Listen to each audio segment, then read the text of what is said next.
be fighting in Manchester on a UFC card and a venue like the Manchester MEN. You know, it's a world famous venue. Some of the biggest boxing fights in the world have taken place there.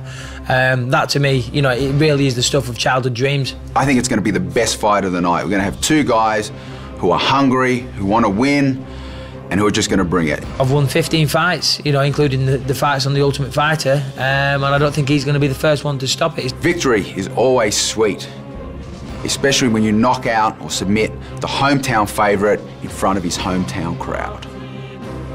De preparação para a luta, mostrando o... I'm going to step into the octagon and show the world how I came prepared standing up and how I'm prepared on the ground. And I'm going to show the world who the real Napão is. Everybody has a plan until they get hit. When I take Krokop to the ground, I'm going to submit him. He's a tough guy. He's definitely a tough guy, but I'm going to beat him.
How great is it to be back in the UK for the first time since the brawl at Royal Albert Hall, July of 2002.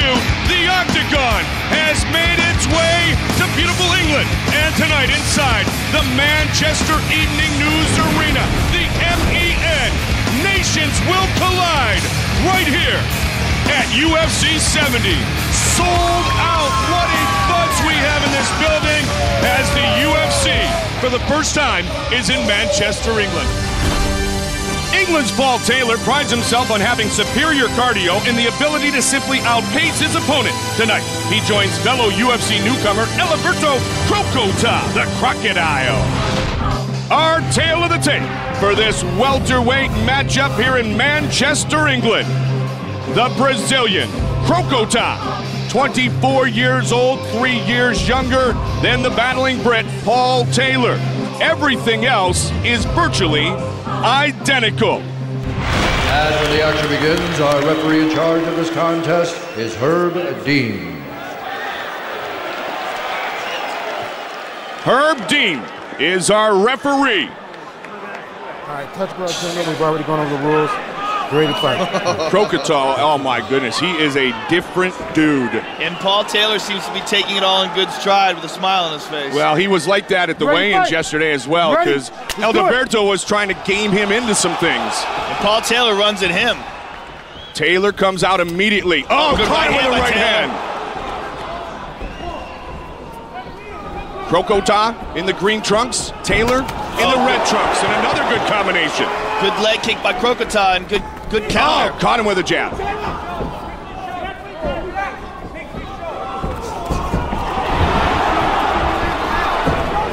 Taylor avoiding the takedown. Good job. Crocota wants to take this to the ground. Inside leg kick. The sooner the Crocodile can take this to the ground, the more comfortable he may be. Alberto Crocota. He's quick though.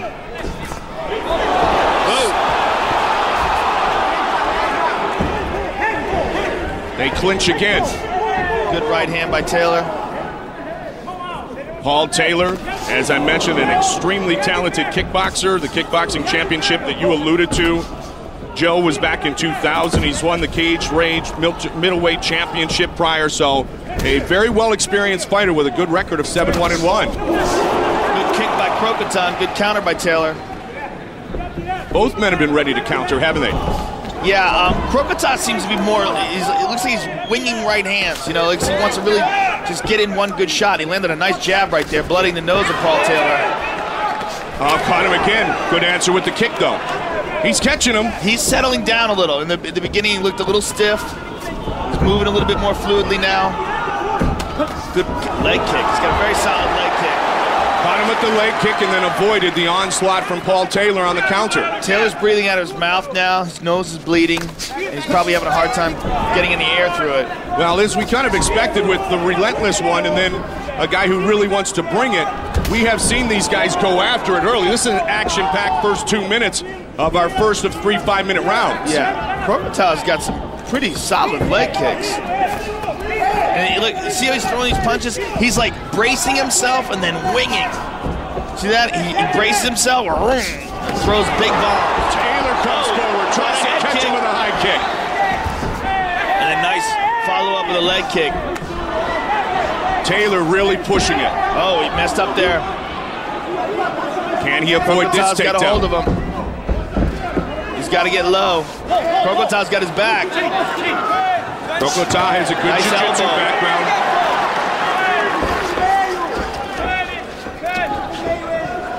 As I said up top, Krokotan feels he can have an equal chance of winning by knockout or submission. And Taylor lands on top. Look out for the knees. There it comes. And Krokotan retreats.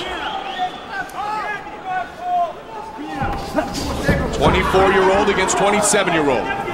The Brazilian, the younger fighter. 2 minutes remains in round number 1. Oh, nice counter right hand. And a good head kick. Taylor's turning it on. Taylor really starting to chase him around the octagon. Krokotan has been changing levels continuously throughout this first round, and that time Paul Taylor read it. Yeah, I don't think he wants any more of the stand-up. I think he's just trying to find an opportunity right now to try to take this fight to the ground. Oh, Taylor ducks under. He's really telegraphing that right hand. As I was saying before, he braces himself as Taylor comes in. And Taylor seems to be much more relaxed, and he's just firing his kicks off and punches off in a much more natural fashion.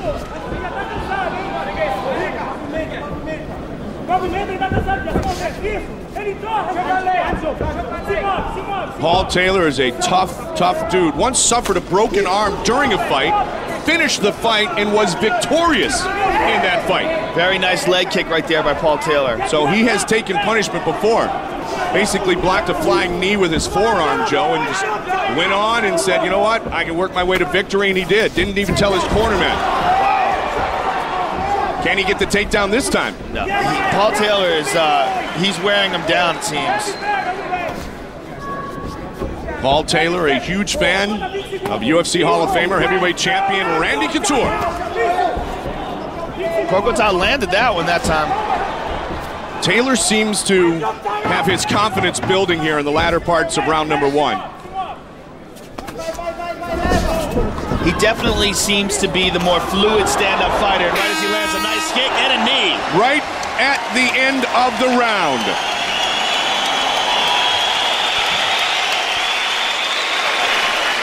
No lack of pace to that 5 minutes. Yeah, Paul Taylor sets a furious pace. You can bring it over here.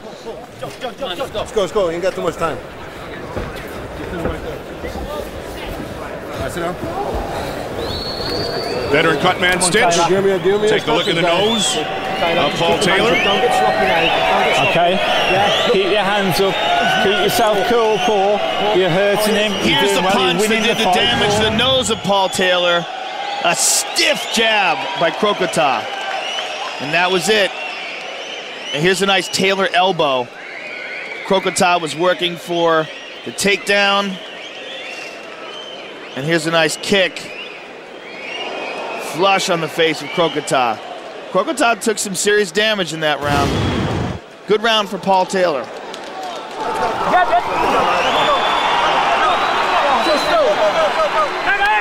Getting set for the start of round number 2. Taylor, as we talked about before, prides himself on his endurance. But if this fight does go to the ground, it's not nearly as effective for Paul Taylor. Crocodile looks a little disoriented or something between rounds. But there was a lot of confusion getting him out to the start of the round. Ready, ready. Second round just underway.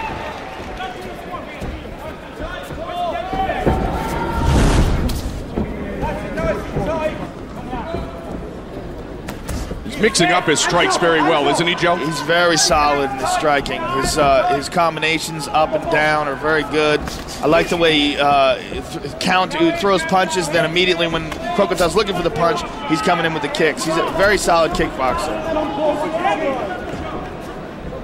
And so far, he has avoided the takedown, which certainly would be the strength in this fight on paper of Alberto Crocodile. Crocotile's got some nice leg kicks himself. Two men making their UFC debuts tonight at the MEN Arena in Manchester, England. Swinging for the fences. Relentless. Another nice leg kick by Taylor.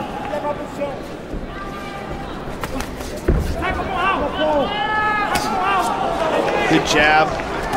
Again with the leg kick. He's having real success with that leg kick, Paul Taylor.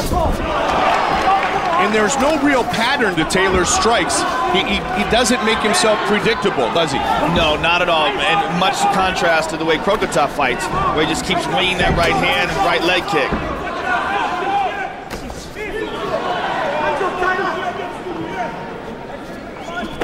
Oh, down goes Crocodile.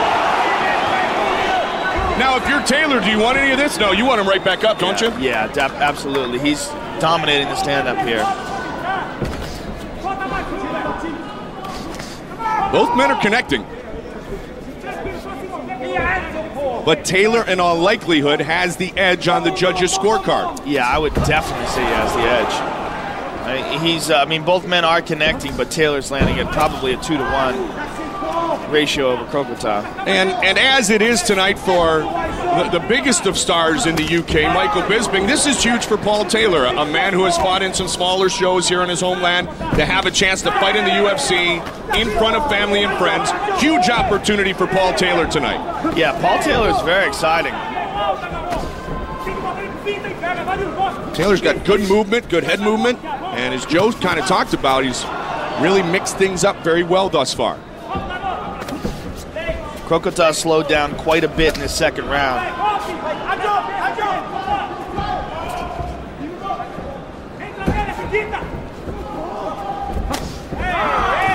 Did he catch him that time? He kind of caught him on the arm, didn't he? Yeah, caught him on the forearms.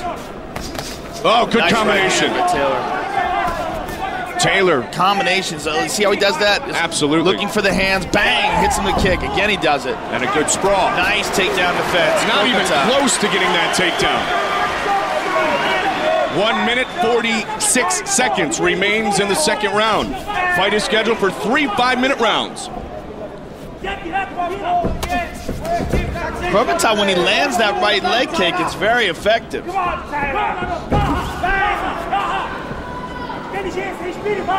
Hands up!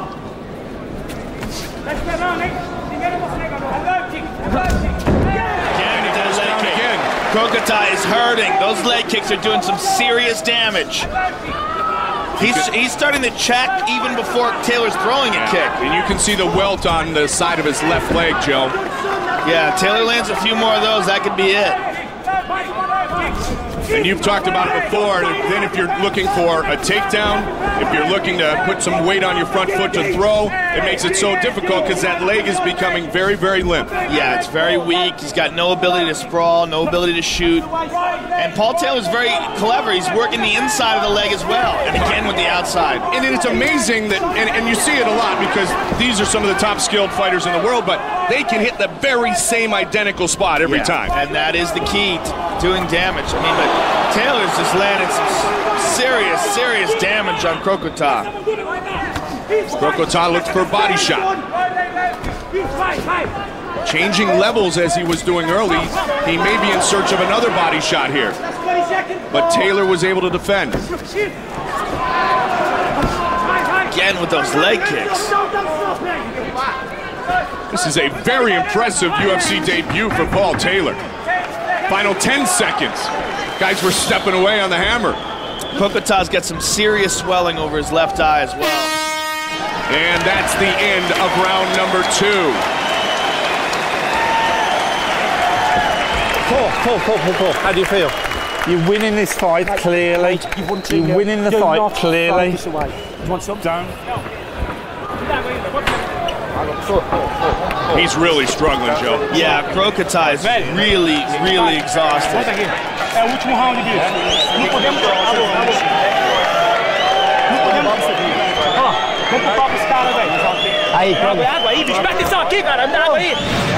And let's see some of the damage that caused Crocota to look so bad.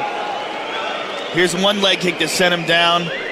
And here's another vicious one. Boom! I mean, these leg kicks over and over again are taking away Crocota's base. He's lost the fight. He is He's going to try and take it to the floor this round, or finish it with a big shot. So watch out for the big shot. Yeah? He's going to throw out a desperation. You're winning this fight, Paul Taylor. Thanks. Great advice by his corner, because I would definitely think that Crocota's corner is telling him to try to take this fight to the ground. See, again, at the end, he does not want to start the round. Come on, out of here. There's some confusion at the beginning of every round with him. Third and final round. Ready, and confusion, like Joe said, in the corner. He did not look good in between rounds there. Yeah, he is not with us right now 100%. No, he does not look good. Immediately tries to take the fight to the ground. And just as his corner predicted. Yeah, and I'm sure, you know, I don't speak Portuguese, but I'm sure that was the advice. You know, that was not, I don't believe that was intentional. I mean, I think he was just trying to throw a leg kick there. Especially with inside leg kicks, it's just very common. It's very common. Take your time. Fighter in this situation can take the time in which he feels he needs. It's interesting. Paul Taylor has decided to, I think it's within his best interest to keep it going as quick as possible. Let's see if Crocota looks for that quick takedown again. He hasn't even come close to taking down Paul Taylor. The one time he had his back. Yep, he had his back for a second. Couldn't capitalize on that. Yep. And the stand-up is all Paul Taylor. I mean, he's just relentless. Oh, big catch it. That's it. It's all over. All over. Wow, Taylor. Wow. Alberto Crocota. Ladies and gentlemen, referee Herb Dean has called a stop to this contest at 37 seconds of round number 3, declaring the winner by TKO, Relentless Paul Taylor. So they score it, the TKO, 37 seconds into the third.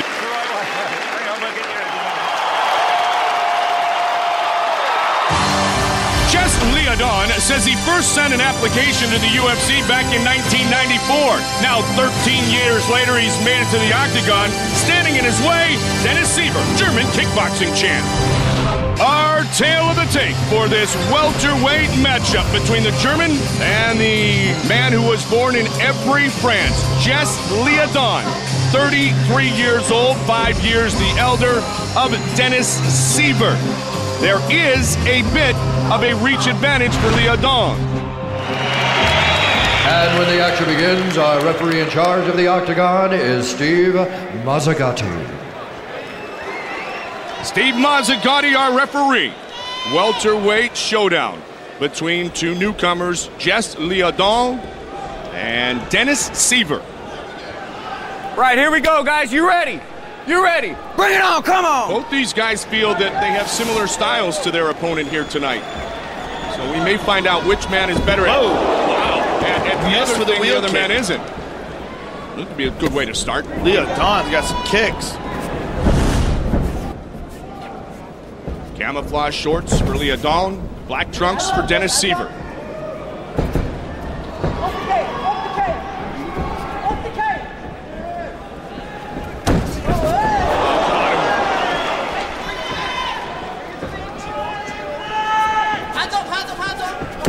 Oh, flying knee. Leah Dawn.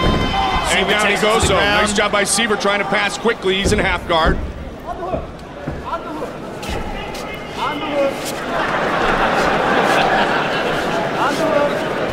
A lot of jiu-jitsu training for Dennis Seaver. Leah Dawn loves leg locks, heel locks, and those spinning back fists. He said they all felt good to me in 2006. That must have been how he won a few fights. Leah Dawn gets back to full guard here. And he went with the wheel kick early, Joe, and now in full guard, as you mentioned. Rolling for an armbar. He's locked the shoulder. If he can switch that left leg over in front of Seaver's face, and there he does it. Seaver's in trouble. It is Taps. all over. Very nice. Just Leah Dawn with the armbar victory. Very, very 13 nice. years of waiting, and he has won here quickly. Ladies and gentlemen, referee Steve Mazzagatti has called a stop to this contest at 1 minute, 21 seconds of the very first round, declaring the winner by tap out due to an armbar, Jess the Joker Leah Dawn. Rome's Alessio Sakara continues to mature from Italian boxing champion to elite mixed martial artist. Led by his lethal strikes, he today faces the Canadian Victor Balamaki. Our tale of the tape for this light heavyweight matchup. The Canadian against the Italian Sakara, 25 years old, the same as Victor Balamaki. Look at that, 204, 203. Virtually identical at 14.6 stone and 14.5 stone. Veteran referee Mario Yamasaki will stand between Alessio Sakara and Victor Balamaki.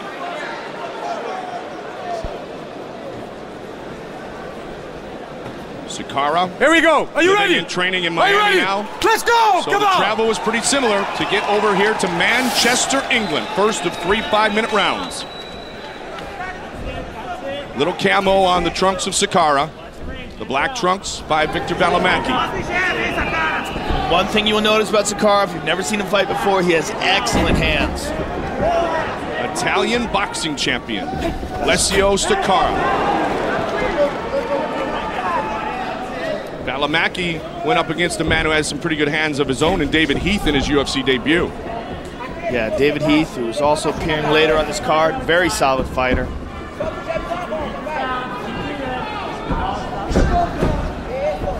A lot of family here to watch Balamaki. And he's trying to push forward on Alessio Sakara. Sakara doing a good job avoiding a takedown. Oh! Oh, got an uppercut there. Balamaki. How long will he try to exchange here? It'll be very interesting because both these men like to strike. This could very well be a good old-fashioned slugfest. Straight left. Inside or out, right?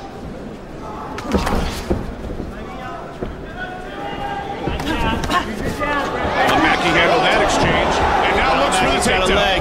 Good job avoiding it. Oh, big right hand. And it is timeout. Wow, that's it. That's it. It is all over. It's over. It is all over. Let's see. No, you know there's a quick timeout call. Timeout? And it may have been because the mouthpiece came out.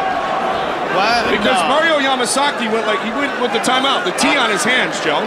Well, that's bizarre. That was the end of the fight. Let's look at this again. Look at this.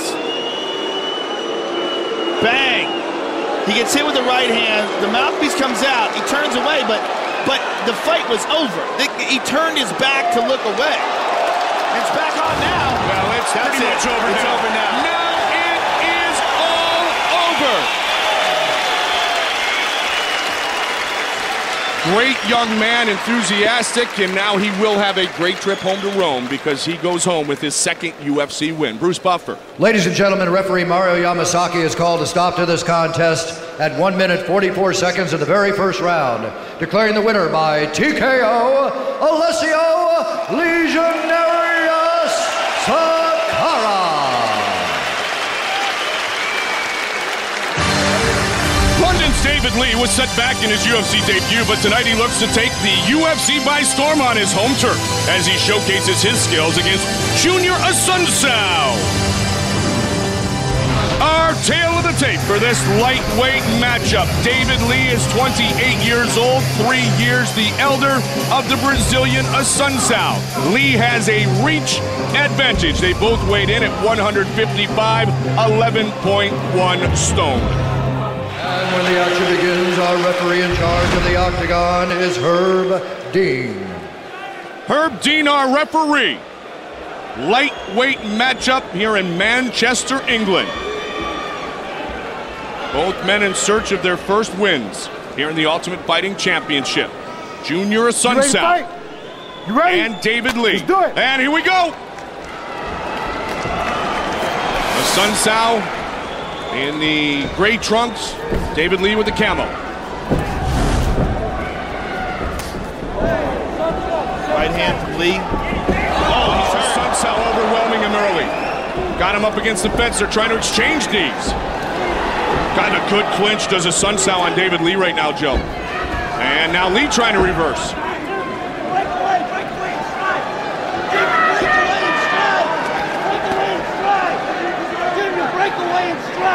Lee is pushed up against the fence. You can hear the corner yelling, break away and strike. Lee trying to push away with the right knee. Junior landed a couple big right hands here.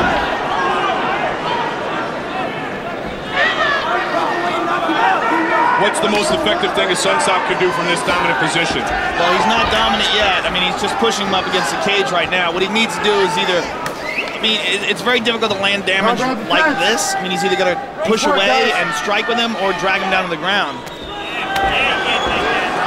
But right now, they're kind of jockeying for position, and it looks like Junior's going to be the winner of that. Good right hand there.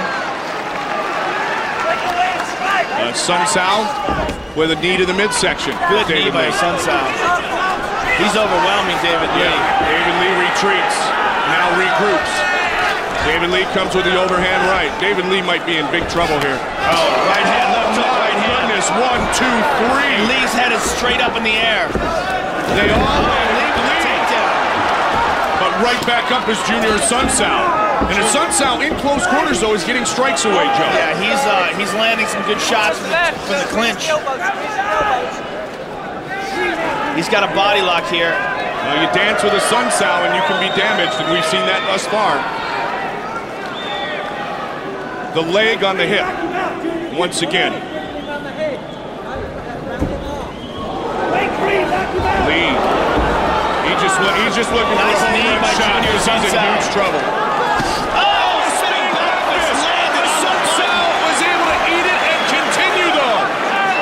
Timed by David Lee, connected big time.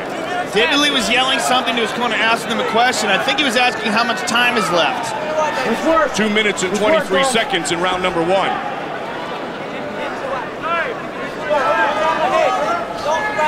We're pulling off the fence. Let's work, guys. Fight scheduled for 3 5-minute rounds. And now David Lee trying to clinch and land a knee. Lee has weathered the storm so far. I mean, he's taken some pretty serious punishment, but he looks okay. I may have been premature in my assessment that Lee was in serious trouble, Joe. It looked like he was in serious trouble right away. A failed takedown, and Junior's got his back. He's trying to take the back from here, but he's got to get around that arm of David Lee. He's trying hard. He's trying to drag him to the ground, but he let it go. Asuncao, nice outgoing young man, loves to brawl and says his favorite technique is to utilize the kicks, but he's utilized everything thus far. Let's work.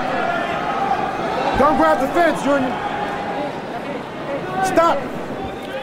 Herb Dean breaks him up. And they will come back together. Lee looks weathered. Yeah, well, he's taking some bombs. I mean, Sun Tzu landed body 1, kick by 2, Lee. 3. Square and flush, and down goes David Lee. Dropped him with that leg kick right after Lee had landed a leg kick of his own. Lee able to capture guard, though. He has his Sun Tzu in his guard, even though he was flipped right to the ground. Don't give up your guard, Dave. Let's work. You hear his corner saying, don't give up your guard. 45 seconds remains in the first round. The MEN Arena in Manchester, England. Hammer fist by Junior Sun Tzu. Now he's able to posture and throw down. Another hammer fist. The Sun Tzu back in the guard, half guard, and he's got his back. Yeah, it looked like David Lee was trying to roll to a knee bar there. Sun Tzu's got the over-under. He's got the choke. He's got 15 seconds to try to finish it here in round 1. He doesn't have it fully. He's got one hand underneath. It doesn't look like he's gripped his hands yet. Now he's got his hands gripped. If he can push off and flatten David Lee out, especially with the hand underneath the chin. If he's got his arm under the chin, he can tap him from right here. Not able to do so. David Lee survives. David Lee escaped that. That could have been the end. Because of the pressure. Don't get caught up in a war. Use your footwork and start prepping up. It gets easier now because he's tired, okay? It gets easier. No, you're not. Start, give yourself another minute at the beginning of this round to footwork around. Don't hit when he hits. Move around and get recover. This is the beginning of the round. Watch this left hook right here. Boom. It's almost like a jab. There's just swinging wild punches, and this one connects. It is a left hook. And that was the one that hurt David Lee. And here's some hammer fists from the guard. Junior Sun Tzu is on top, raining down blows. Big round. Listen, Junior, listen to me. Sun Tzu. Don't play in his guard, baby. You're gonna win this fight. Keep your hands up. You see what I told you? Keep your hands up. You'll win this fight. He's got a good little guard, okay? We'll stay out of it. No big worries. Great audio from both corners. You really think David Lee's corner is right, saying it'll be easier because the Sun Tzu's tired now? Well, no. I saw the look in your eyes when they said it. Well, you know what? People say that just to pump up their fighter, but David Lee was very despondent in the corner, and his corner was trying to talk him out of that. Tried a spinning back fist, took a left hand right there. Well, he connected big time on the spinning back fist in round number 1, but his Sun Tzu aided and continued to move ahead. David Lee looks very weakened. Shoney Carter made the spinning back fist famous, at least in the octagon. Good job by Lee avoiding the takedown right there. In his earlier win years ago over the welterweight champion Matt the Terra Serra. Yes, I said welterweight champion Matt Serra. How crazy is that? Oh my. Second round just underway. Sold out here at the MEN Arena. The largest indoor arena in all of Europe. Oh, Lee had a big knee there. Lee is in deep trouble. Trying to finish. Hammer fists. He passed his guard. Side control. Trying to avoid that guard like his corner talked about. There you go. Stabilize. Relax. Elbows down the head. His corner's yelling at him to stabilize and relax. Hold the position. But Lee's doing a good job of rolling up, and he's exposing his back. Come on, baby. He's tired, though. Fantastic. Fight back. Need to work. He ran out of time trying to get the rear naked choke in the latter stages of round number 1. That one's right under the neck. That is right under the neck. He doesn't even need the hooks if he can get it under the neck. If he can just grab a hold of his bicep, he can finish it from here with no hooks. And it is all over. Junior Sun Tzu rear naked choke wins for the first time in the UFC. Get out the mouthpiece. But at this point, David Lee is exhausted, he's battered, and Junior Sun Tzu walks away a winner. The Professor in Capoeira wins for the first time in the octagon. Bruce Buffer. Ladies and gentlemen, referee Herb Dean has called a stop to this contest at 1 minute 55 seconds of round number 2. Declaring the winner by tap out due to a rear naked choke, Junior Assunção.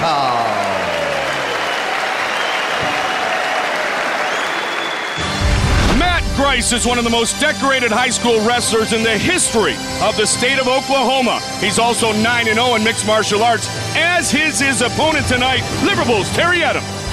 Our tale of the tape for this lightweight matchup here in Manchester. Terry Edom, just 21 years old, 4 years younger than the highly decorated Wrestling American.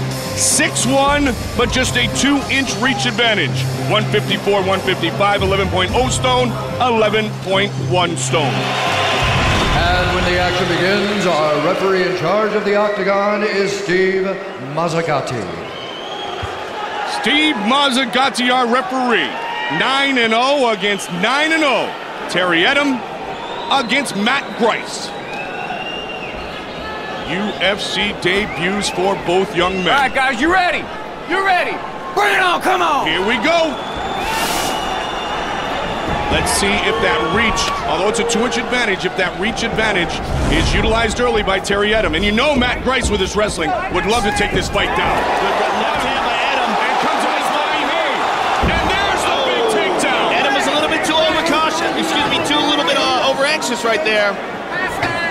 He had Grice hurt. Rushed at him. He really came in quickly, and it worked against him, as you alluded to. He's got the shoulder locked. Edom's got some long legs. He's the 155-pound Kendall Grove. Kendall Grove at 6'6", 185. And if you can utilize the reach, then it's a huge advantage. But Joe, as you've talked about before, you must fight tall if you are tall. You don't want to all of a sudden go inside games. Utilize that reach advantage. Yeah, and it is a tremendous advantage also from the guard.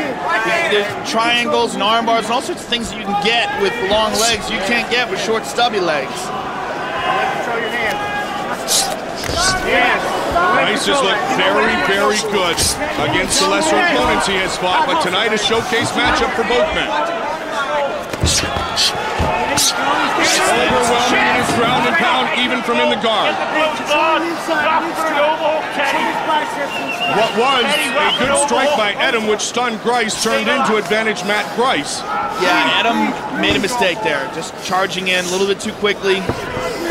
Joe, you and I were talking to welterweight champion Matt Serra about that in his win against George Rush St. Pierre. When he stunned St. Pierre, he had to remember to be calm. Go in there, don't get reckless, just be efficient and finish. To have a fighter hurt, there's a window of opportunity, and you have to recognize where it is. And sometimes it's right away. Sometimes you have to charge in. Sometimes you have to pause, assess the situation. And a wounded fighter can still take you down, especially a great wrestler like Matt Grice. You're talking about a kid, 4-time state champion. That means he won the state championship when he was 14. Yeah, exactly. That's very against impressive. 17, 18-year-old men. Yeah, very impressive. We have seen overzealousness from Andre Arlovsky in the second fight against Tim Sylvia. Sylvia caught him. Scott Smith, of course, and Pete Sell, a huge, example of what we were speaking of. Grice landed some shots here. Edom's doing a pretty good job of stopping most of it, but some of them are sneaking through. Grice certainly has some similarities in his ability to ground and pound. A longtime welterweight champion, Matt Hughes. Matt Hughes hoping to work his way back towards a title opportunity against the new champion, Matt Serra. Grice, wow, shot after shot. Terry Edom's got to connect with him. Yeah, he's connecting with enough that it's getting dangerous. Gotcha. Terry Edom's got to do something to control Matt Grice's posture.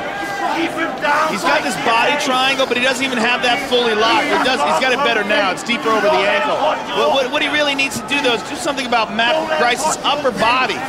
He's got to wrap his arms around his neck or go with double underhooks and try to control his body and keep him pinned down towards him. But if he allows him to posture up and rain down shots, he's going to keep taking a beating. Other than the early strike that connected all Matt Grice here in the first round, and the British fans react to their man being kind of dominated here in the first 3.5 minutes. Yeah, Terry Edom's got to do something. Push him off, anything. Stand up, now he's up. There he goes. Now get away.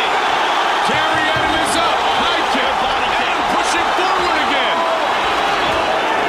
Edom is extremely confident in his strikes.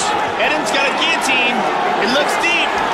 Price just winced right in front of our broadcast position. Price is in trouble. Could he finish it here? If Edom can pull guard here and just drop down, he can definitely finish it here. But he might finish it standing. It's pretty deep. Edom has Grice in trouble up against the fence. Grice is in deep trouble. Trying to pull his way out, and he does. It almost looked like he went out there for a second. Now just holding on to a leg. What a great turn of events here in round one. He's got it again, this time with an arm in. Not as tight with an arm in. When you got an arm in, you got to get it deeper into your armpit. Grice was dazed a moment ago. He may be about out again. He's out. Terry Edom submits Matt Grice. And the fans in Manchester react with a standing ovation. Wow.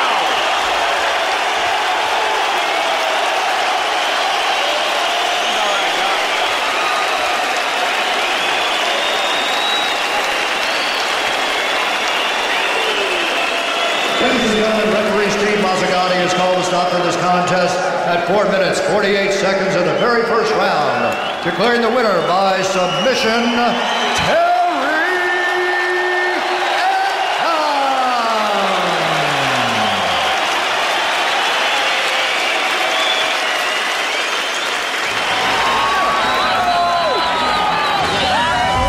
The striker, Czech Congo, was derailed from his fast track to a title shot. So tonight, the native of France looks to dispose of Brazilian Suerio Silva and work his way back up the ladder. Our tale of the tape for this heavyweight matchup.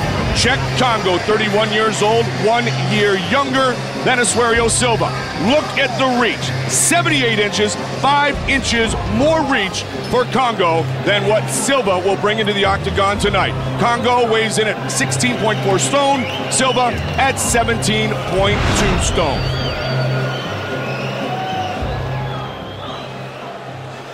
Mario Yamasaki, our referee. Congo, go back to your corner. And back Silva will get things started. Here we go. Are you ready? Are you ready? Let's go. Come on. Good inside leg kick from Silva. Will Silva exchange with Congo? And if so, for how long, Joe? Well, his stance looks like that's what he's set to do. I mean, he exchanged with Tim Sylvia. Basically, they spent the whole fight as a kickboxing bout. The reach advantage definitively in the corner of Czech Congo. Congo with the kick. Red and black trunks for Silva, white trunks for the native of Paris, France. This is a perfect opponent for Congo if Suerio does decide to stand with him. Did he catch him with one? Yes, he did. He's a much smaller guy in 5'10" as opposed to 6'4". Definitive reach advantage for Congo. And in my opinion, he's the better striker. There we go. For how long? Not very long at all would be the answer. Yeah, and that is the hole in Czech Congo's game. Carmelo Moreira really exposed that. Grab the gloves. And back up, but for how long? Yeah, Not long. He's trying to get a guillotine here. He's in half guard though, he let it go. Okay, now he's mounted. Oh, he's still half guard. Silva trying to smother Czech Congo on the ground. Trying to take him as he has already out of his strength. And turn it into a Suerio's world. Suerio is primarily, he primarily likes to strike. He originally came from the shootbox camp, and you know, anybody who is familiar with them out of Brazil, I mean, those guys are just wild animal strikers. I mean, that's their style, just very aggressive Muay Thai striking. But Suerio does have a more well-rounded game than Czech Congo. He is capable of submitting Congo. Congo really clinching onto the back of Suerio Silva, as Silva trying to posture up and Congo holding on for dear life, Joe. Yeah, I don't know what Congo's been doing as far as training, but so many times you see these guys who have, reverses him, and he's back up. They're still in the clinch. great knees. And now he's free. There we go. Nice job done by Czech Congo. Takedown one belongs to Asuero Silva. Big jab. Look at the reach of Czech Congo. Oh, big combination. And again with a combination. Again, Asuero grabs a hold of him. Good sprawl by Congo. Takedown. Yeah, good job by Congo avoiding that takedown. But we can clearly see that Asuero wants to get this fight to the ground. Close range now. Oh, nice knee to the body. Good right hand by Congo. Congo looks comfortable. Congo closing in the distance. He's got excellent strikes. You see the technique in his strikes. The one thing Czech Congo could learn from Chuck Liddell is takedown defense. He sprawled, but it didn't work. And a big slam by Silva. He looks so awkward when he's defending the takedown. Yeah, Silva's 2 for 3 on his takedown attempts, basically. What I was saying before this exchange is that, like, these guys that are so good at kickboxing, they don't want to practice the ground that much. They don't want to get submitted. They don't want to get tapped out. They don't want to get taken down all the time. It's very difficult to get them to train in a way that's uncomfortable for them. And this time Silva has side control on Czech Congo. Yeah, Czech Congo looks lost right here. Come on, let's go, let's move it. He talked about working continuously on his ground game, knowing that Silva might want to do this. Silva with 32 wins in his mixed martial arts career, only 4 losses. He is, as you said, world class.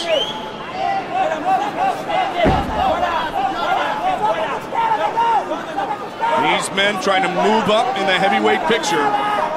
And at the top of that picture, Randy the Natural Couture, Mirko Krokop, Gabriel Gonzaga will fight in a title contender fight tonight to see who will face Couture next. Mario Yamasaki's not doing anything. He's thinking about standing him up because Asuero's not doing anything. Mario Yamasaki's taking a good look at them. Asuero's got side control, but he's basically just holding Congo there. And now he's got them out. But Congo's going to stand. 10 seconds remains in the round. Congo's on top. Final seconds are going to tick away here in round number 1, and this one went back and forth.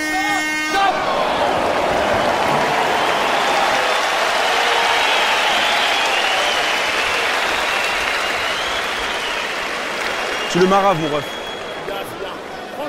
Mets la serviette par terre, vers lui. Speak French? Not that well. Oh, c'est propre. And here's the first takedown. Asuero gets a hold of him. Czech Congo's just limp in his arms. He just does not know how to defend and throw those hips back. Here's some serious striking by Czech Congo. Here's his strength. And here is the final takedown. Asuero again getting a hold of the leg, and Czech Congo just not capable of stopping it. Asuero with 2 big takedowns. Congo controlled the stand. Seconds out, let's go. Seconds out. Let's go, Chad. That was seconds out, boss. Admirable, frère, admirable. Là, tu le touches, tu sprawles bien, tu sprawles bien.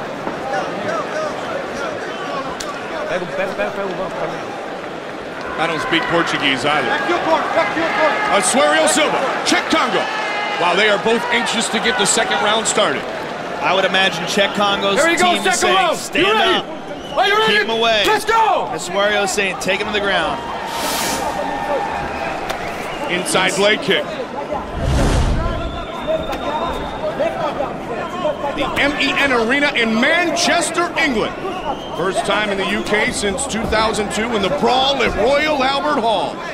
Man, I'm telling you, you take a guy like Czech Congo, if you could just teach him some serious wrestling and some serious jiu-jitsu, if that guy just concentrated only on that for a couple of years, man, would he be a killer. Body shot.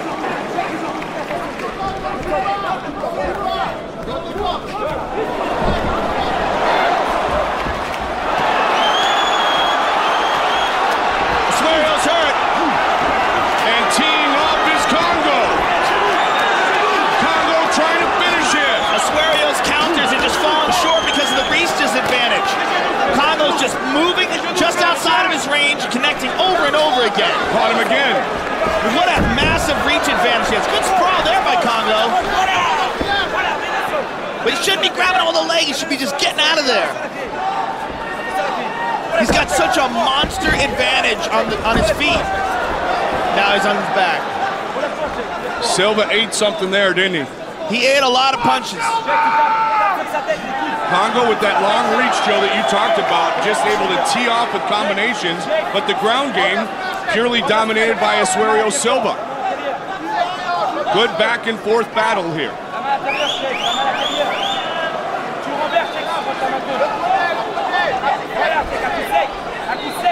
Yeah, I mean, a guy like Czech Congo would do so well if they could just take him to a great camp, like, you know, take him up to the pit with John Hackleman, have him teach him how to sprawl and how to just avoid the takedown, Chuck Liddell style. The other tools are just so fantastic. World Champion Federation King of the Rings in 2005. 2 years of college in France, Czech Congo. He can grab his own shorts. Asuero can't seem to figure out how to get out of half guard here. He's just holding on. Well, Silva thought coming in he'd try to test Congo standing first, and if it wasn't going well, he'd head to the ground, and it wasn't going well, so he took it to the ground here in the second round. But Silva, as we talked about before, Joe, is a tough guy, because he exchanged over and over for 15 minutes with Tim the Maniac Sylvia.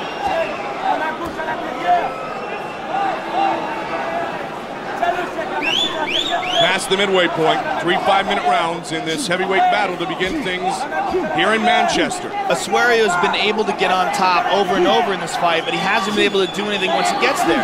Body he throws shots. a couple body shots here, which don't feel good. I'm sure they hurt, but it's not going to stop Czech Congo. Mario Yamasaki's not going to stop the fight from little body punches. They're going to wear on if the fight goes longer. You know, it could take something away from Czech's endurance, but Czech Congo trying to give an arm triangle from the bottom here, but he doesn't have an arm in. He's eating some leather in the solar plex area. Yeah, he was basically doing the arm triangle motion without the arm being in, just holding onto the head. I mean, he's just incapable of doing anything. Stop! Up! Mario Yamazaki standing him up. I need a scissor. Scissor. A scissor. Someone must have some loose tape.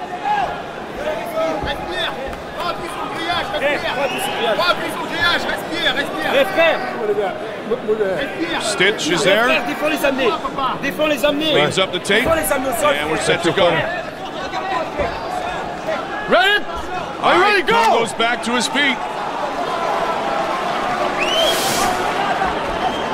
Lots of time remaining here in round 2. Big telegraph takedown, and Congo still wasn't able to avoid it. Don't hold the shorts! Yamazaki telling Congo he can't grab the shorts of Asuero Silva.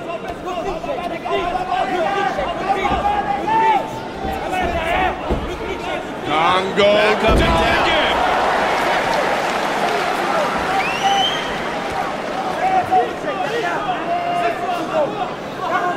Somebody needs to kidnap Congo and take him to a wrestling camp.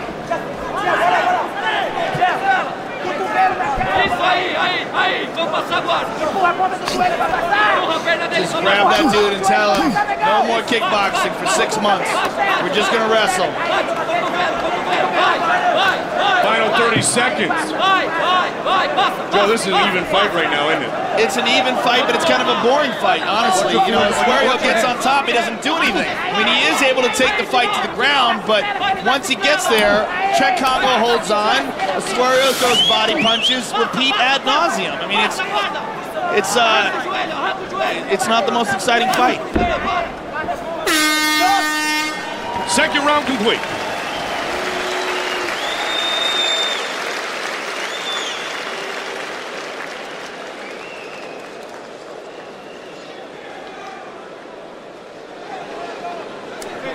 I would love to hear a translation of what they're telling him. I would be screaming at this dude, stay away. Don't get close enough for him to grab you. Ariani and Ali have made the trip to Manchester. Third and final round. To your corner. Back to your corner. All right, let's roll. Are you ready? Are you ready? Let's go. Come on. What's Congo looking for here, Joe? Looks like he's looking for a knockout right now. Absolutely. He's throwing some hard kicks Those here. kicks are just splashing he's all over the opening up. place. Oh, big knee. Trying to finish his Congo. Oh, right in front of us. Congo in a perfect position from our broadcasting vantage point. Inside leg kick. Very nice inside leg kick. Congo's opening up this round. His corner must have told him, you gotta win this round to win this fight. This is where you see how dangerous Congo can be, although it seems at least Silva's taking a lot of the kicks on the arm right now. Yeah, his guard is excellent. I mean, coming from that shootbox camp, he's used to those wars. He's had a lot of mixed martial arts fights. He's not going to get thrown off by that, but when he wants to, bang, he takes him down. You had said before, Joe, that was kind of a telegraph takedown. Was that one a telegraph takedown as well? Yeah, Should Congo be able to avoid? Could you imagine what Randy Couture would do to this guy? Yeah. I mean, he's just got to get to a camp. He's got to get to a wrestling camp. He's got such amazing talent on his feet. But in mixed martial arts, you know, there's so many facets to this. If you've got one giant hole in your pie, there's one big piece missing, they're going to go in that way every time. And that's what Oswerio's doing. And again, he gets to this position, and what does he do? He does nothing. I mean, if this was Gabriel Gonzaga, from this spot, he would bang. He would be mounted. Chet Congo would be in an armbar. The fight would have already been over a long time ago. Maybe some foreshadowing for later. Our main event, Mirko Krokop, Gabriel Gonzaga, for the right to fight Randy Couture. And this is a perfect example of what you talked about. Silva not staying busy, even in side control. They stand him up. Yeah, this is one of the few times where I agree with stand-ups. Chet Congo throwing some bombs. Even though Oswerio's taking those on the arms, man, those hurt. Nobody wants to take a baseball bat to the forearm like that. Oh, nice knee. Combinations again. Knees to the body by Chet Congo. Reminiscent of Anderson Silva. Oh, throwing some elbows. For sure, Chet Congo has done the most damage in this fight. Even though he's been taken down against his will more often, he has definitely done the most damage. Silva now. Silva is in big trouble. He's got to get that underhook and push him away. Spin away from the cage.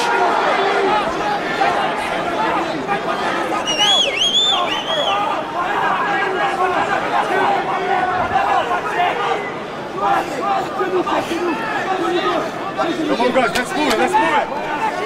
Been a glorious week here in Manchester, England.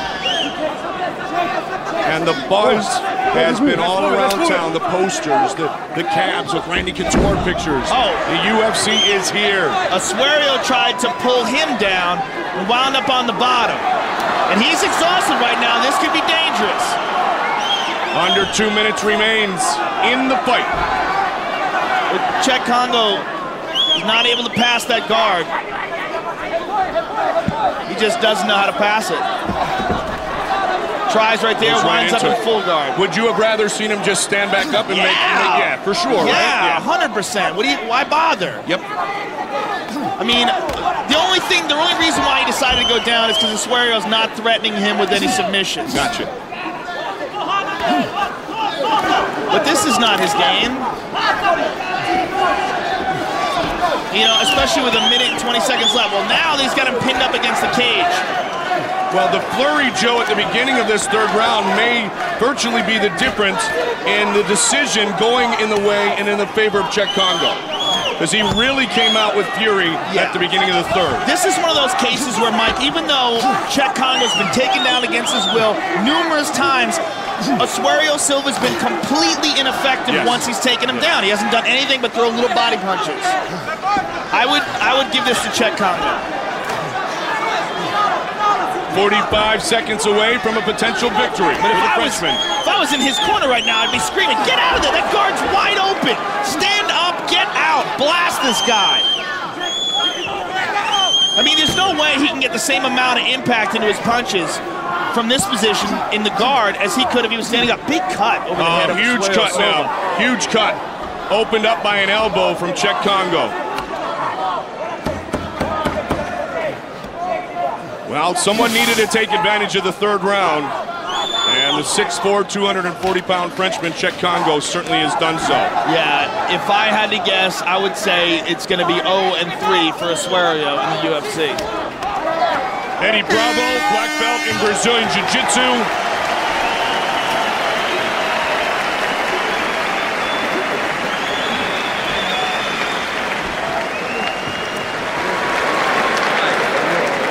Great show of class and sportsmanship. Bruce Buffer has the judges' decision. Ladies and gentlemen, after 3 rounds, we go to the judges' scorecards for decision. Chris Watts scores the contest 29-28. Jeff Mullen has it 29-28. And Douglas Crosby scores it 28-28. For the winner by majority decision, Czech Congo!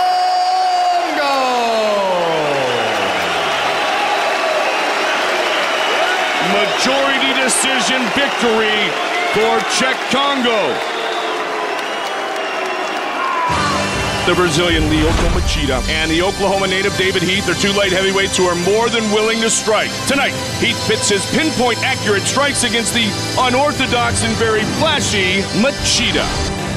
Our tale of the tape for this light heavyweight matchup. 31-year-old Heath, 3 years older than the Brazilian Machida. And as Joe pointed out, Machida weighed in at 199 pounds. Reach is pretty much identical. Heath at 14.6 stone. Machida much lighter at 14.2. And when the action begins, our referee in charge of the octagon is Mario Yamasaki. Mario Yamasaki, our referee, for a light heavyweight showcase matchup between Lyoto Machida from Brazil and David Heath from Tulsa, Oklahoma. There you go, guys. Are you ready? Are you ready? Let's go! Come on. Here we go.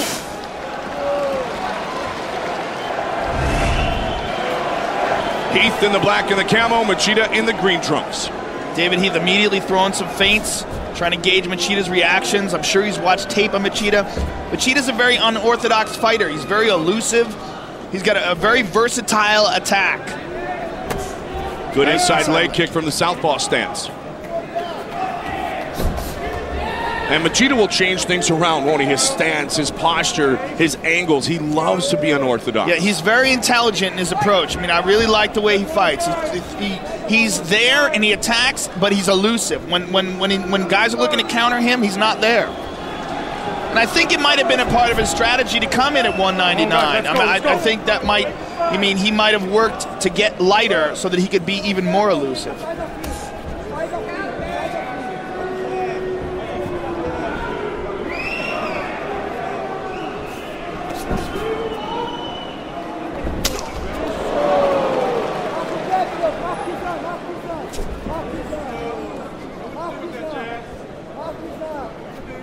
There was a nice body kick by Machida. And again, Machida's taken no shots so far. David Heath has not been able to land anything.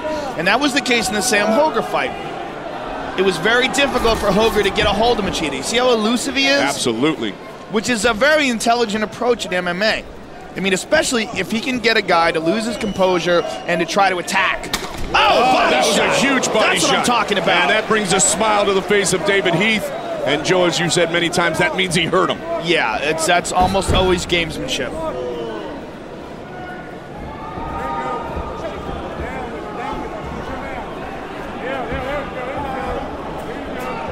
It's crazy. These guys are so close. They're touching hands. They're touching their first hand, the jab hand together.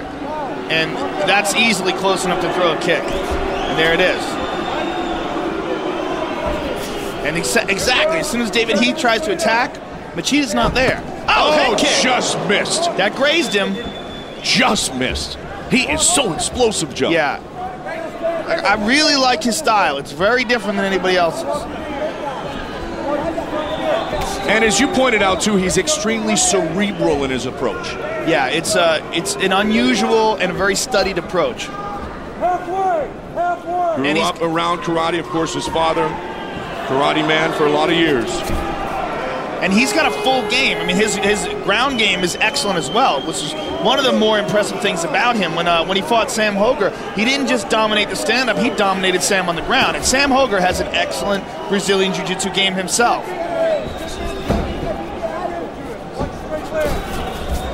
Heath connected there. They exchange for the first time in close. I mean, Heath likes to fight, man. He wants to get in there and fight. And what Machida is doing is playing a strategy. Well, Machida would love to just pick him apart. But you can tell with those kicks and those exchanges, he can also knock him out. Heath has got a heavy chin. Another nice leg kick. Unless David Heath does something to initiate a brawl, you're going to see more of the same for the next 2 rounds. Score points, get out of the way. Score points, get out of the way, right? Yeah, and one of the things that he has, that Machida has, is in his mind, I think, is that David Heath is not the type of guy that likes to shoot and take a guy down. He's an excellent stand-up fighter, and he wants to stand up.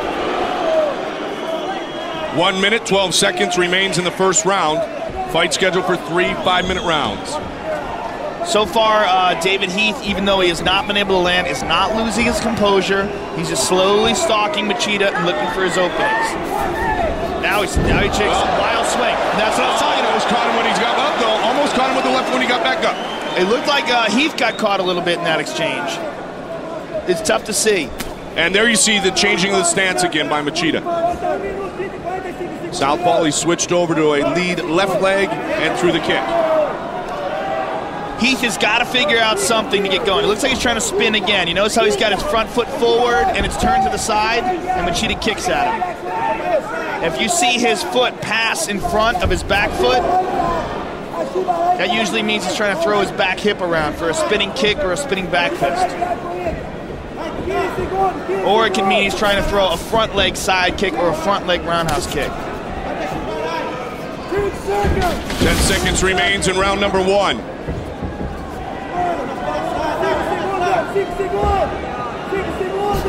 Heath pushing forward.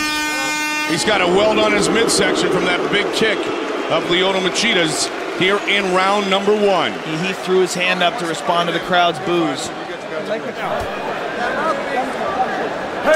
David Heath. Lyoto Machida. Round number 2. Mario Yamasaki will get things started. Here we go, second round. You ready? Are you ready? Let's go! Machida picking apart Heath a little bit. In all likelihood, capturing round number 1 of this matchup. Yeah, I would have to give it to him. Let's see what Heath does. He tried to go unorthodox himself a little bit. Now he's looking to close the gap. He's being a little bit more reckless in this round. And he's got to do something. He's trying to mix it up. Yep, he's trying to mix it up. It's not easy to fluster Machida, though, is it? No, it's not. Like I said, he's very elusive. Look at that. I mean, just, nope, no, I'm not here. But he moves just out of range. I mean, he's not running away, and then he counters and attacks. Oh, caught him right in the nose. And again, he pushed him down. Machida's right back up. He caught him with that left.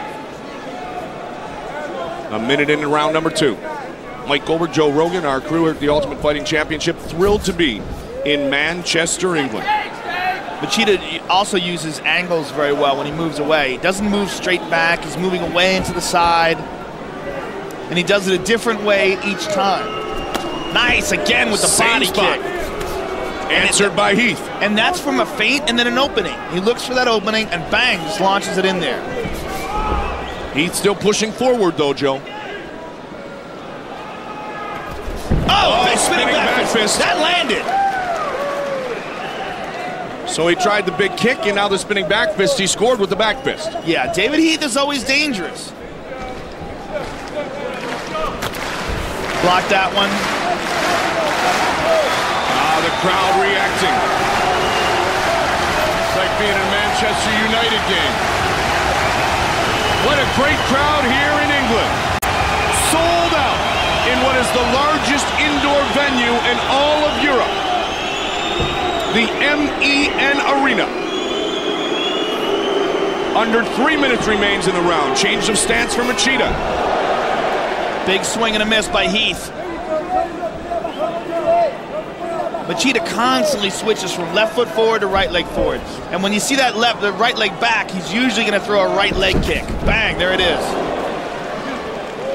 Now left leg back, he's going to throw that left body kick. He's trying to talk, trying to kind of get into the head of Lyoto Machida, but it's tough to do so.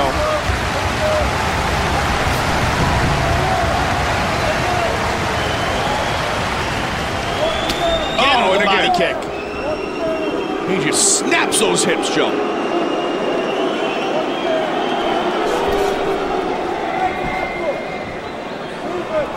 Oh, fake the kick, came with a straight. Yeah, I mean, that's where you see the versatility of him that you talked about before. Yeah, he's just got such an interesting attack. Oh, wow. Almost got him there. Always keeps him guessing. Under 2 minutes remains in the second. Come on, guys. Let's go, let's go, let's go.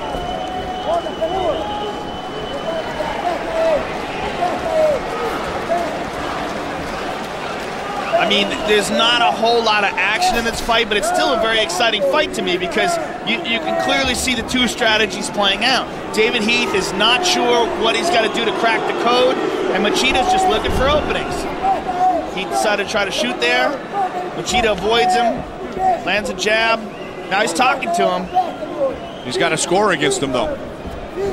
He changes stances, does David Heath there for a moment. Right leg forward. What's he trying to set up? Look for the Superman punch there, but Machida was nowhere near him.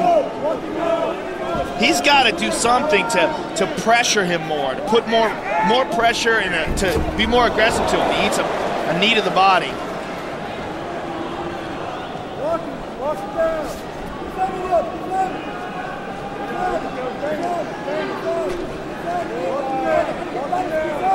Machida, it's almost like you and I are sitting here in anticipation of another explosion by Lyoto Machida. Yeah, you know, Machida, I mean, I hate to say this, but he's got like a Bruce Lee kind of a style. You know, he just moves away, and when the guy comes at him, he avoids and attacks. First clinch we've seen. Body shots by Heath. Some knees to the midsection by Machida. He's got the Muay Thai clinch. Final seconds are going to tick away here in this second round. This is a much better spot for David Heath. At least something can happen here for him. 2 rounds are in the books.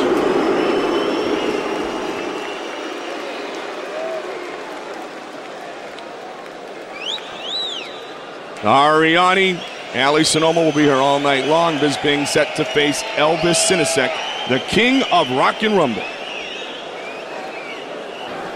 So don't go anywhere. David Heath's corner telling him to walk him down. I don't know exactly what they mean by that. I mean, he's trying to walk him down. In my opinion, he's got to somehow do something to throw off the timing of Machida. Machida's basically staying on the outside, avoiding any attacks, and pot-shotting him.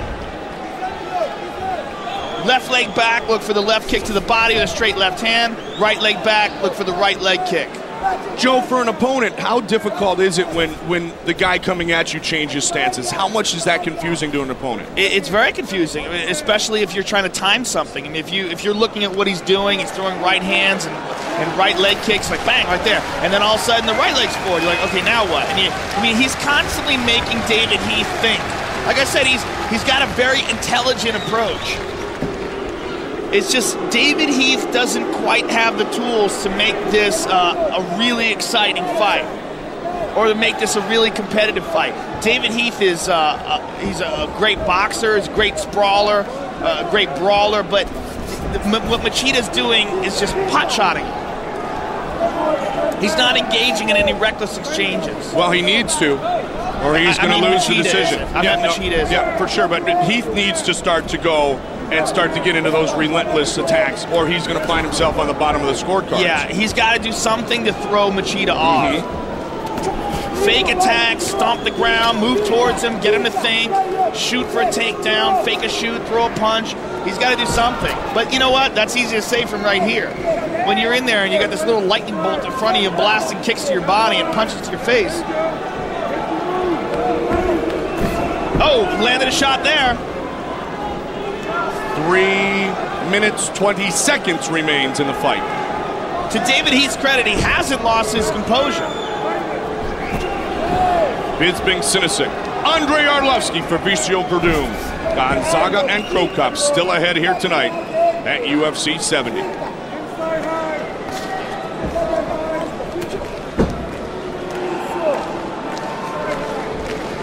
Heath has got to fire away soon. And Machida has no reason to change what he has done for 2.5 rounds. No, he's got to know that he's well ahead in the scorecards. And although he's done nothing significant in this round, he hasn't lost anything significant in this round. He hasn't been cracked. Trying to get nice the knee. Got 1, got 2, got 3, got 4, 5, 6, 7, knees from Machida. Goes Heath. Heath is in trouble. Unbelievable. From inside the guard, just raining blow after blow. What did we say about David Heath, though? That man can take a few. Wow. Well, you know what Heath is? He's very calm. Even under fire, he knows how to keep his composure. He doesn't freak out. Up kick, avoided by Machida.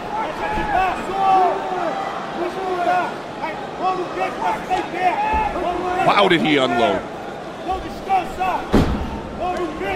He is an explosive light heavyweight, and as you said, coming in at 199 pounds, I mean, maybe that was why, Joe, because he feels better 6 or 7 pounds under the 205 limit because of his explosiveness and his quickness. It could be that, or it could be that's where his body's just naturally lying, and he doesn't want to dehydrate himself to make 185. Some guys just don't do well when they dehydrate themselves. There's guys like Rich Franklin that can lose 20 pounds and still perform, you know, fantastic, but there's other guys that they're never as good when they lose weight. Side control now for Machida. Machida trying to put the final close on what should be a knee victory to the belly here tonight. Both men coming in at 9-0.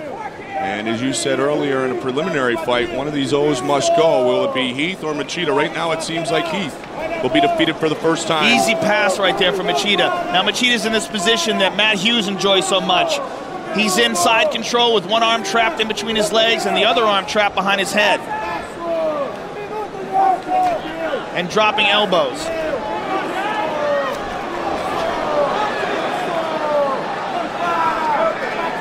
.45 seconds remains. Eddie Bravo will score the fight for us if indeed it does go another 37 seconds. David Heath is eating some elbows. Mounts by Machida. Machida's got to know he's ahead here.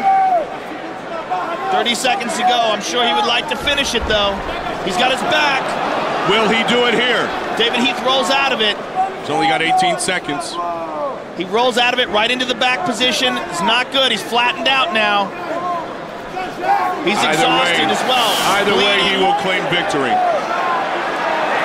Final seconds. Can he crank it enough? No. David Heath rolls into the choke. We're headed to the judges' scorecards.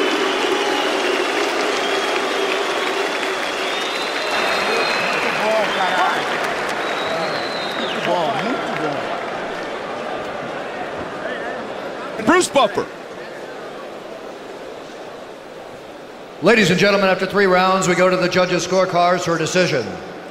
We have the scores at 30-27, 30-26, and 30-27 for the winner by unanimous decision, Lyoto Machida.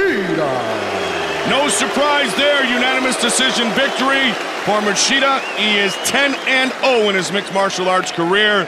He enjoys his second win here in the Ultimate Fighting Championship. Former champions, future champions, champions that may reign supreme once again. Andrei Arlovski still ahead, but first things first.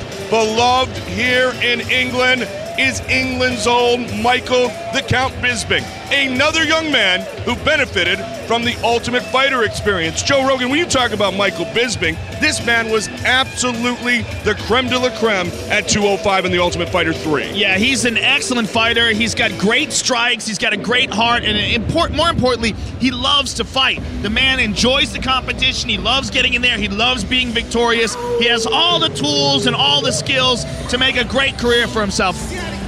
Elvis Sinisek, the king of rock and rumble, He has shown that he is willing to exchange. He's taken beatings, but he never taps, at least not very often. And he upset Jeremy Horn. He did upset Jeremy Horn, but ever since then, he's been a series of losses in the UFC. He had a very tough fight with Forrest Griffin, where it was very close until Forrest caught him.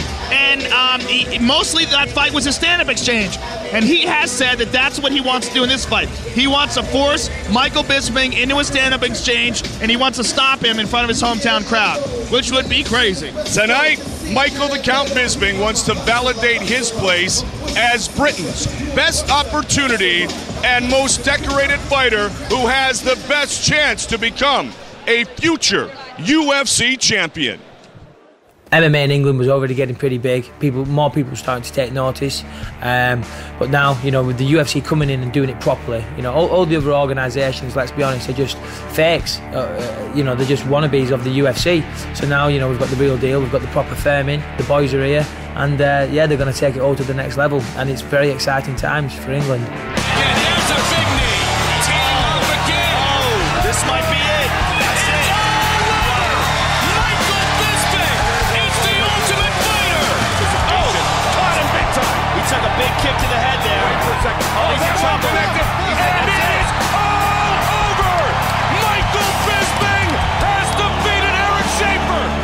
My biggest strength is my ability to finish a fight. I'll see the opportunity to finish a fight and I'll go in for the kill.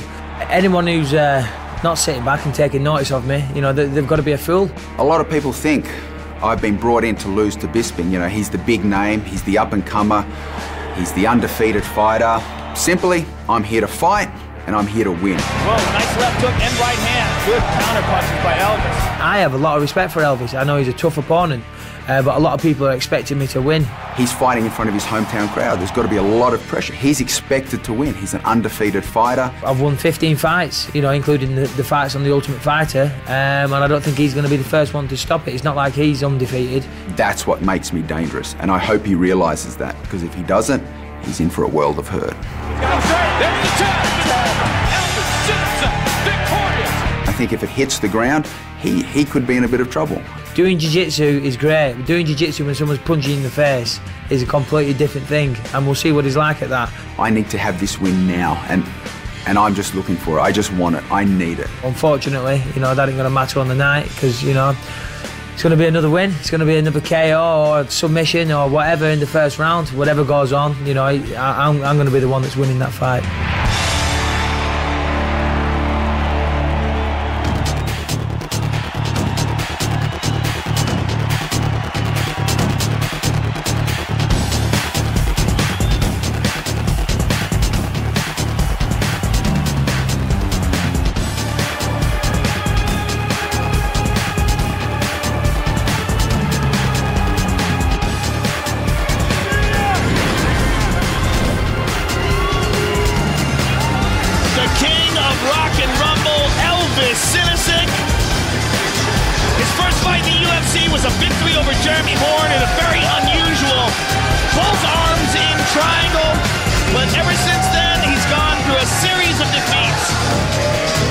Close fights, especially the fight with Forrest Griffin. He lost by TKO in the first round, but that was a brawl. It was a great fight. Elvis has great skills. He's got good stand-up, tends to keep his head a little too straight up in the air sometimes and not tuck his chin, but he's very willing to exchange, and his jiu-jitsu is excellent. And as he talked about, he's very willing to ruin the night. Of all the fans there in attendance for Michael Bisping, he's one of the nicest, if not the nicest man in mixed martial arts, but that doesn't mean he ain't gonna throw an elbow in your face. He's a very nice guy and a very intelligent guy. He was actually an IT guy before he became a full-time mixed martial arts fighter. Very bright guy, very charismatic. Just unfortunately has not had a chance to taste victory very many times in the UFC. And you want to talk about traveling around the world? He almost went the wrong way when he came here, going through the United States from Australia. 30 hours on a plane to London, then a 6-hour bus ride. Now, he has been here for a few days, acclimated, he hopes, to the time change, to the jet lag. But 30 hours on a plane, and then you only get to London, you gotta sit on a bus for 6 hours. Wow. 30. Australia's far. Australia is a different. Thank you, Joe. That's ridiculous. Excellent geography. Elvis walks around punching all the posts. He looks comfortable. The king of rock and rumble, Elvis Sinasek, against the Brit. Okay, man, we're gonna do a stare down.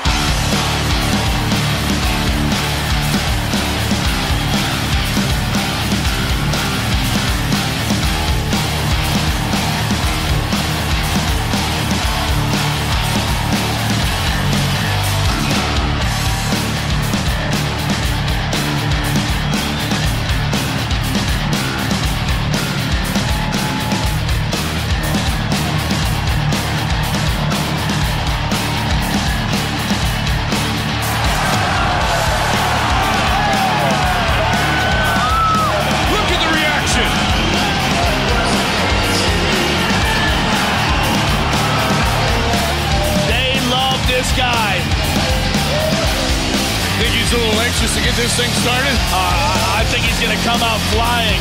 Look at him. I mean, he's rushing, just taking his clothes off.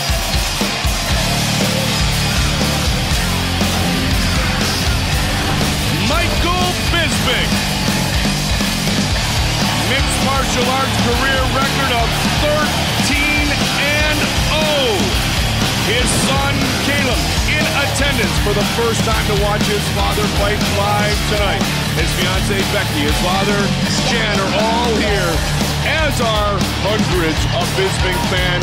Just that Michael helped to get tickets, let alone a sold-out MEN Arena who loves their own count. Michael Bisping.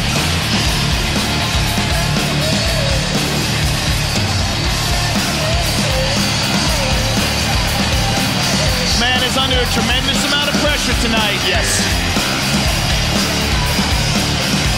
And Elvis just sits back and hopes to shock the world. He's felt great pressure before in the finals of The Ultimate Fighter, live on Spike in front of millions. But this is different. Bisping already an official win in the UFC since the Ultimate Fighter 3 finale. That was a beatdown of Eric Schaefer. Our tale of the tape for this light heavyweight matchup. The king of rock and rumble, Elvis Sinasek, is 6 years the elder of the Brit Michael Bisping. Everything else is virtually identical. Weight 204, 205. Michael Bisping at 14.6 stone, as was the weight officially for Elvis Sinasek. For the official introductions, here's Bruce Buffer. Ladies and gentlemen, this fight is 3 rounds in the UFC light heavyweight division.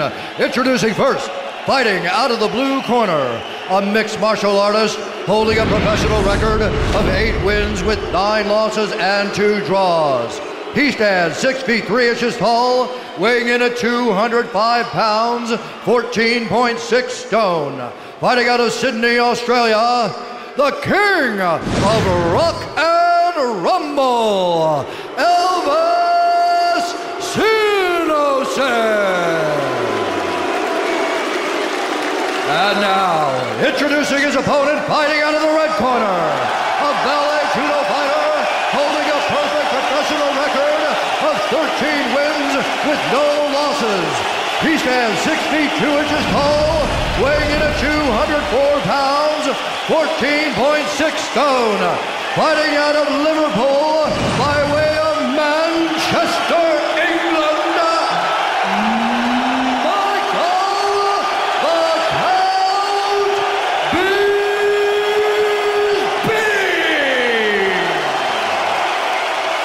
and when the action begins, our referee in charge is Steve Mazzagatti. All right, gentlemen, you know what you're here for. Make it clean, make it fair, obey my commands, protect yourself at all times. Hook them up, gentlemen. Good luck. The crowd has voiced their opinion on who they are pulling for, but Elvis Sinasek needs to put that aside, fight the man in front of him. That is the count. Michael Bisping. Here we go. You ready? You ready? Bring it on, come on! Steve Mazzagatti gets us started. Sinasek says he wants to exchange. Notice what I said about Sinisic before. He keeps his head straight up in the air. Nice leg kick. Elvis Sinisic once shocked the mixed martial arts world with a win over Jeremy Horn. Good knee to the body by Elvis. Elvis looks confident early. Nice, another leg kick. Bisping catches it, takes him to the ground. Bisping has excellent ground and pound. Elvis looking for an armbar, but Bisping's arm's out already. Elvis's strength is his jiu-jitsu. It is, but like Bisping said, it's a big difference between doing jiu-jitsu and jiu-jitsu when someone's punching you in the face. And that's what Bisping is attempting to do here early in the fight. He just pushed him to the ground, Joe.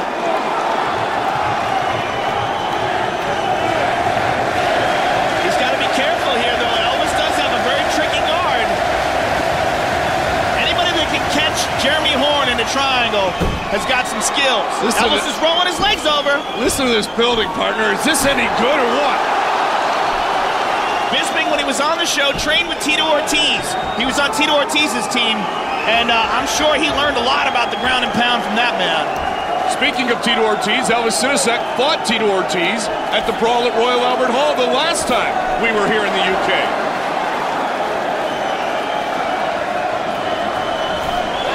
Big right hand from Bisping.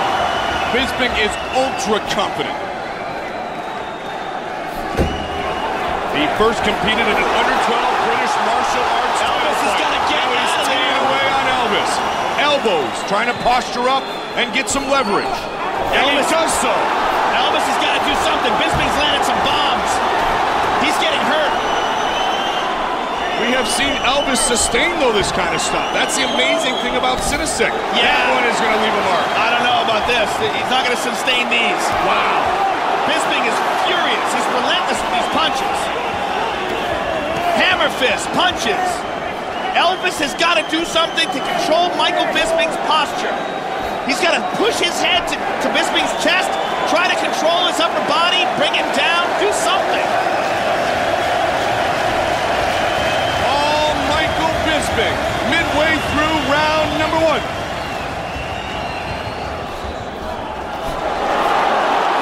Elvis able to avoid, not that time. He's only avoiding 1 out of 3, though. That's the problem. And those punches from the bottom, I mean, those are doing nothing. And he's already cut. I see some blood in Elvis's face. Bisping comes down with a left. And again. You know, the problem with this is the damage that Elvis is taking is going to show if he does wind up getting to his feet. I think that's Bisping's. I think it slipped out. Yep. The damage that he's getting right now is going to affect him once he comes up. Elvis is in huge trouble here. Bisping overwhelming the king of rock and rumble with an onslaught that we have rarely seen. This is a just tremendous mistake by Elvis Sinisic. He can't just lie here. Elvis Sinisic is a great measuring stick to where a fighter may be able to go. Because Elvis has got game, even though he's being overwhelmed right now. It tells me if Bisping is able to overwhelm him like this, he's a serious contender at 205. Yeah, absolutely, Mike. He is a good gatekeeper, which is unfortunate because he's such a nice guy. You hate to see him take a beating. But that's what he's doing right now. Bisping doing to him what Tito Ortiz did.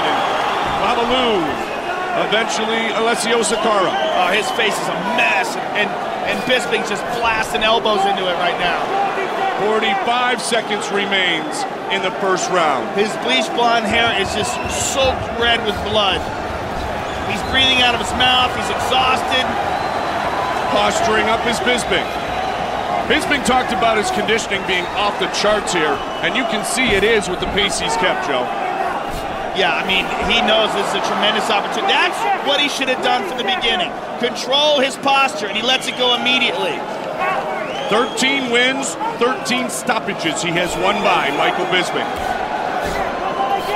But it appears, at least for now, like Elvis will make it through round 1. I don't know, just barely. He might barely going to make it through round 1. There's the horn. Wow. Barely.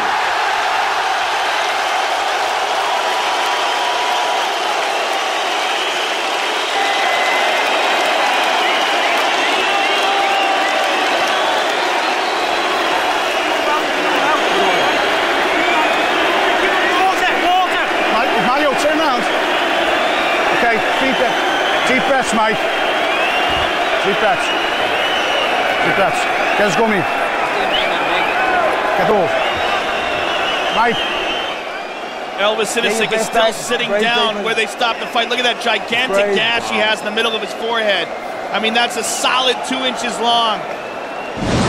And this is what caused it. Just hammer fists, punches, everything. Michael Bisping relentless from inside Elvis's guard. Elvis just completely unable to stop the onslaught. Water, drink. You know what, though, Joe? That is one tough dude, man. He's tough in all the wrong ways, though, man. I agree. You know what I'm saying? I but hate man, seeing a smart person fight like that. He's going to come back for round 2. Doctors looked at him, checked him closely. Mazzagatti checks in with him as well.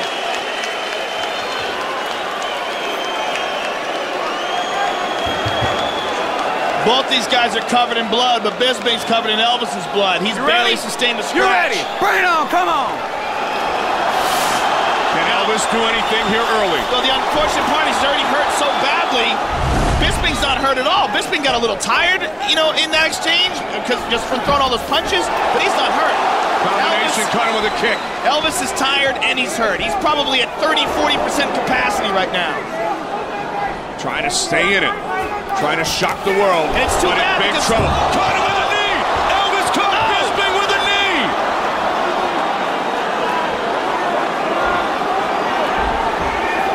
Elvis Sinisic caught Michael Bisping with a knee! And Elvis has good jiu-jitsu.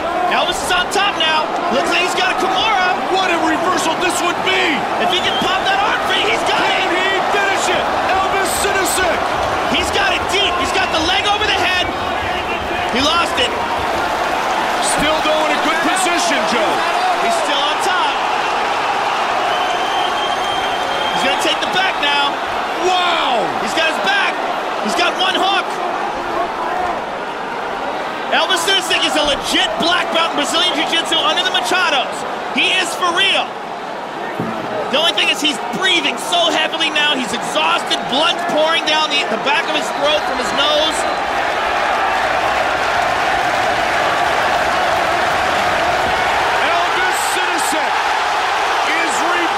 Bisping back on top now. Just raining punches. Elvis is in deep trouble again. He's coming down. Mazzagatti's looking to stop this fight if Elvis doesn't do anything. It is all over. It is all over. Michael Bisping wins it home. Wow. Close call for Michael Bisping. He was in deep trouble for a moment there.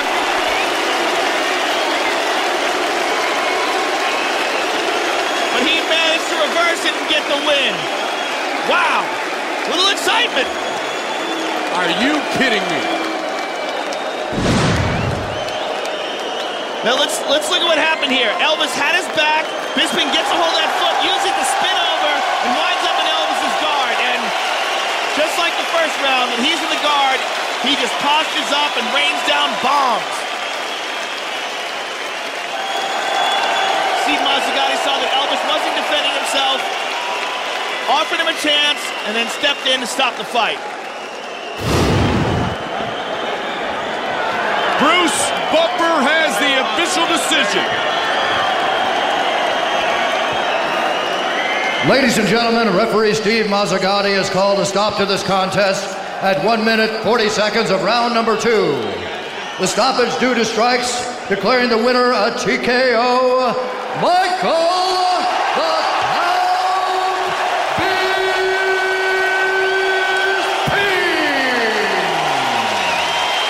The King of Rock and Rumble gave this entire building a bit of a scare, but in the end, the Count moves to 14-0. Joe.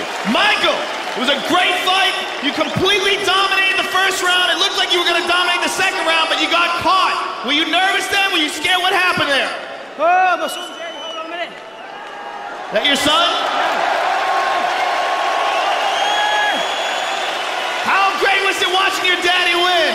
Very good. Hey! Lovely. All right, now, Michael, how hurt were you in that second round, and were you worried at all? Well, you know what? To be honest, I didn't see the shot coming. I went down from it and I thought, fuck, excuse me, very sorry. But how the hell did that happen? You know, but nearly had the Kimura, to be fair. Had to work hard to escape that. But he took a lot of punishment, he's a tough kid. Did you feel any additional pressure fighting here in front of your hometown, fighting in front of your son for the first time? Absolutely. I do not want to let you guys down. I love all of you. Thank you for being one of the best crowds I've ever seen. Well, in Manchester, in England. Hey! Congratulations, Michael Bisping! I just want to say thank you to the UFC, Dana Lorenzo, for bringing the UFC here and kicking off MMA. I want to say thanks to my son, my girlfriend Becky, all my family, all my team, Mario, Tony, Anthony Lee, and all you lot for making this possible. Love you all. Michael Bisping! He is a hero here at home. It's the first time his son has seen him fight live, and what a fight he was able to witness, as indeed the count puts another win on his record. Attaboy! A flying knee from the little man.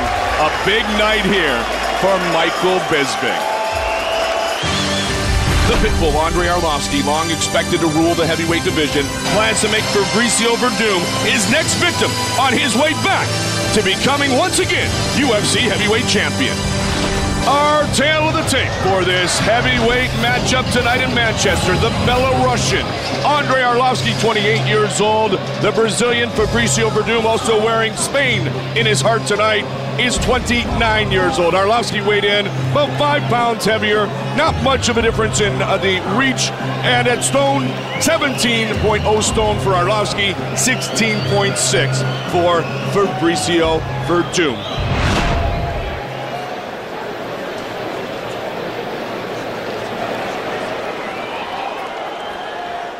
All right, gentlemen, protect yourself at all times. Follow my instructions at all times. We're gonna have a nice, clean fight. Touch gloves, come out ready to do this. Arlovski. Verdum. This is a true heavyweight matchup with championship ramifications, because Arlovski could root himself right back into that second spot after the winner of Cro Cop and Gonzaga. Herb Dean. Ready to fight? You ready? Let's do it. UFC debut for Fabricio Verdum.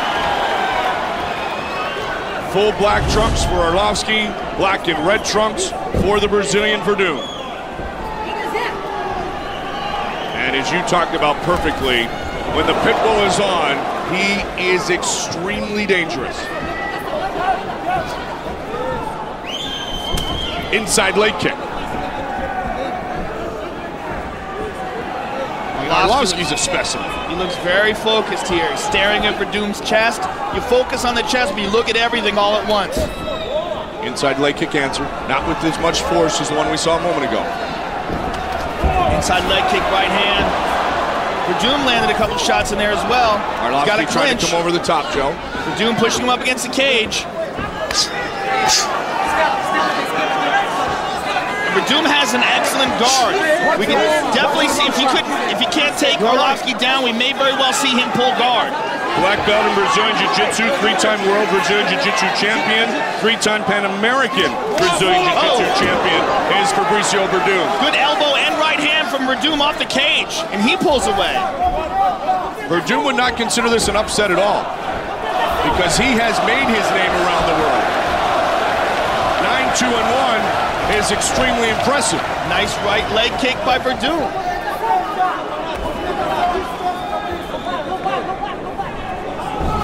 Coming forward is Arlovski. Moving out of the way, Verdum. Missed with that one.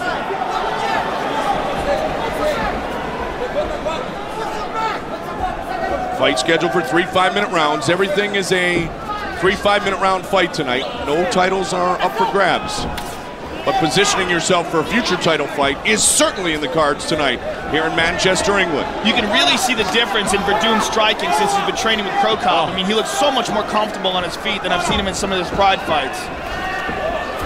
Ducked that right hand, got the clinch, hit an uppercut. He got hurt there. Caught him with the uppercut. Now he'll work the legs. Look for a chance to come down and fire. Arlovski, come to me. And Arlovski says, why would I?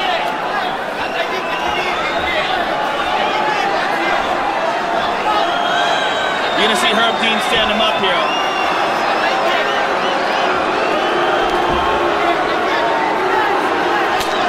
And he does.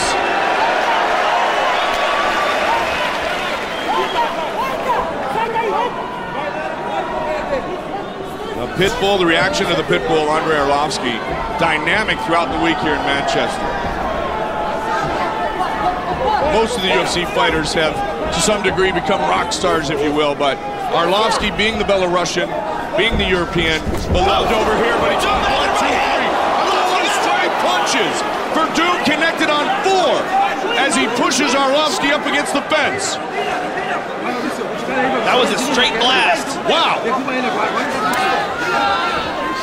What a buzz in this building, Joe. Yeah, I mean, these people love this sport. The UK fans are very excited to have the UFC here. Still on the docket this year, a couple of trips to Ireland, one to Northern Ireland, one to Southern Ireland, and a return to beautiful London, England. Arlovski looked up at the clock. Missed with the uppercut. Now Arlovski pushes forward. Back and forth they go.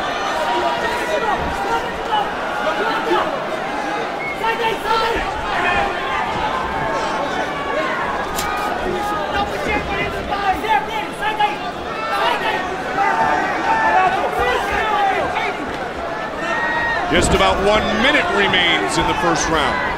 Verdum is starting to limp a little bit on that left leg. He's taking a bunch of inside leg kicks and a few outside ones as well. Right hand by Arlovski. Verdum was pressing forward, Arlovski connected. Oh, a great kick again. Arlovski slowly picking him apart. He's welting the inside of the left leg of Fabricio Verdum. And his confidence is soaring. And with that, Verdum changed stances for a moment, Joe. To try to protect that left leg, now he works it back to the front. Arlovski missed. Verdum's got to figure out a way to get this fight to the ground.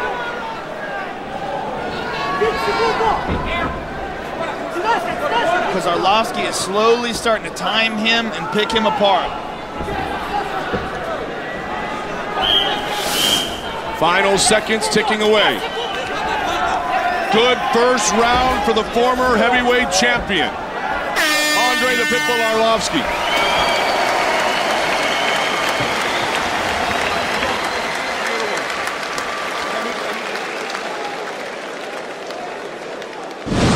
Here is the uppercut that Andrei Arlovski landed right on the jaw for Fabricio Verdum. Verdum goes down. Managed to survive, but he took some damage in that fight. You're avoiding both with the leg takedown. kicks and with the punches. Don't follow him, okay? And when you see that you hurt him, come at him, okay? Come at him. Hurt this guy, all right? You can do this. Andre, double the chin. When he goes crazy, circle him, Andre.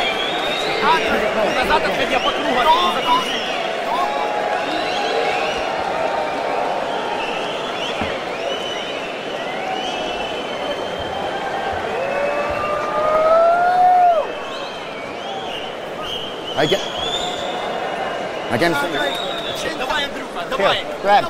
Grab. Let's go. The former UFC champion Arlovski against Verdum tonight. The present-day UFC champion Randy the Natural Couture is in attendance here tonight at the MEN Arena. He will join us to help call the fight of Mirko Cro Cop and Gabriel Gonzaga, the winner in which he will face for the UFC heavyweight title. So Randy the Natural Couture will join us for our main event of the evening. Arlovski looks very confident coming out for the second round, and Verdum looks a little nervous. Justifiably so? Justifiably so indeed. Arlovski's on tonight, and you can see it in his eyes. Like, he knows. I mean, he had those two fights. They were disappointing fights with Tim Sylvia. One in which he lost his title. The second one after that in which he failed to win a decision. And he didn't look so good in that fight. Well, when he lost his title, Joe, he had actually rocked Sylvia in a similar way to the way he had rocked him in the first matchup. But he came in a little bit with a reckless abandon and got himself caught. Yeah, and Tim Sylvia's a big puncher. Not even close to a takedown. And not even close with Andrei Arlovski come to thinking about going down on the ground. Verdum's got to do something, though. Oh, Verdum just stood up and gave him a mean face. That doesn't score points, does it? No, but I mean, maybe it's his attitude. Maybe he's just saying, I'm tired of this dude beating my ass. Let's see if he can turn it around. He's got to do something, but you know, Andrei Arlovski is one of the most athletic guys to ever step into the octagon, and as a heavyweight, his motion, oh, there he caught the leg, pushed him right off. As a heavyweight, his motion is so good and so quick. Oh, Verdum trying a capoeira kick. Arlovski recognized it. It's hard to train against a guy like Arlovski because there's so few training partners that can offer you that kind of opposition in the gym. I mean, the way he moves, unless you can spar with, you know, welterweights and get them to, you know, a big guy will pretend he's a heavyweight. Just to have a guy so big who hits so hard and moves so quickly. Body kick.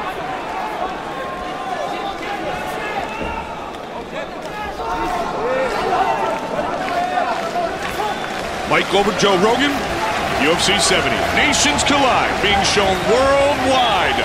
Here from the sold-out MEN Arena in Manchester, England. First time since '02, the Octagon gates opened in the UK. Swinging right hand by Verdum, but ineffective.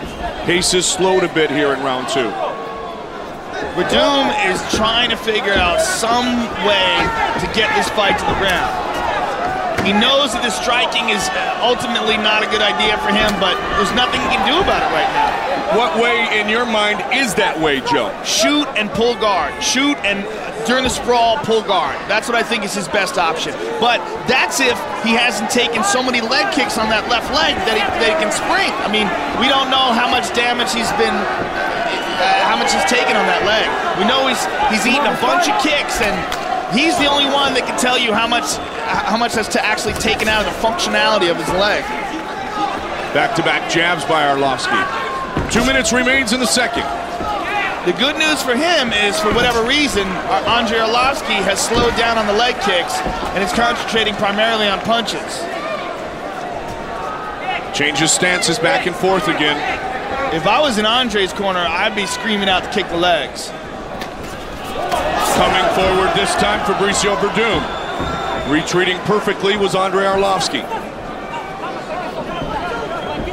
When Fabricio just has to concentrate on the hands, it's not nearly as big a problem.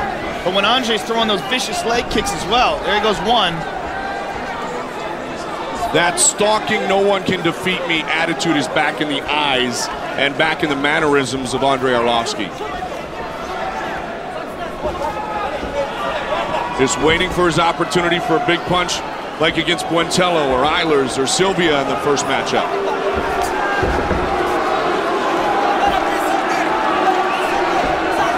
Under a minute remains here in the second.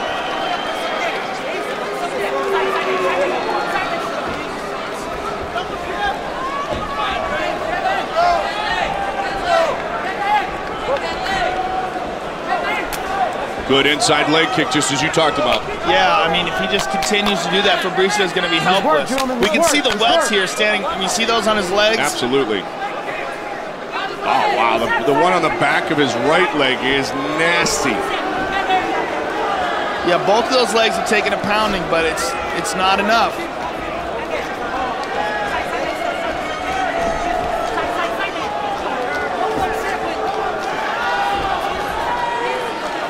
Ten seconds remains in the second. This is a round where Fabricio has done virtually nothing to stop Andrei Arlovski's game plan. Landed a shot there, another right hand. Headed to the third and final round. Look at this, hey? A little bit of a misunderstanding.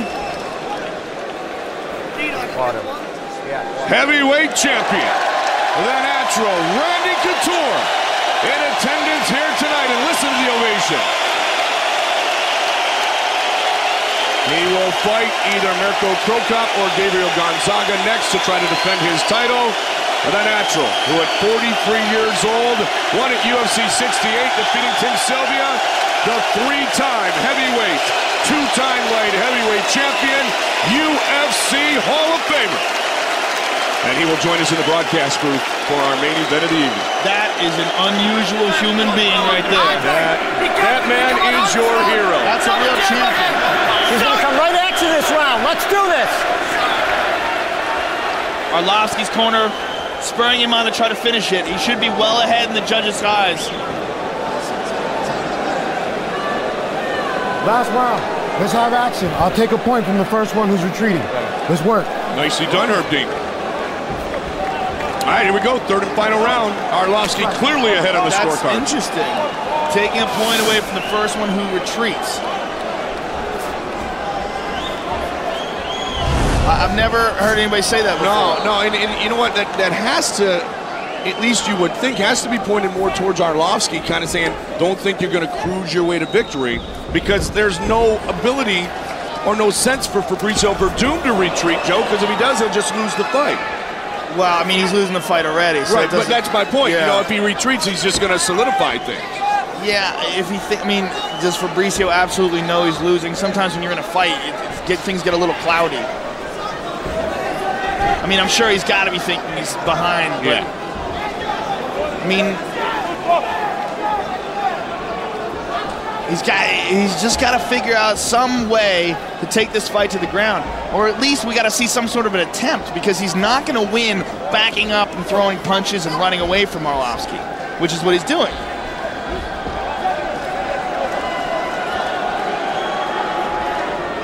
And like you said, Herb Dean taking a point away from Verdum is kind of pointless. But Arlovsky's not doing anything either. And that may have been the point that subtly Herb Dean was trying to make. Arlovsky misses with the kick.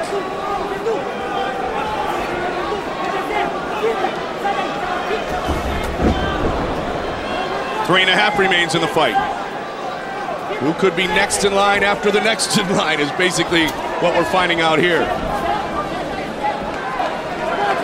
And don't forget Tim Sylvia, would like to be back in the mix as well. This tentative style being displayed by Arlovsky is in stark contrast to the attacking style of Mirko Cro Cop.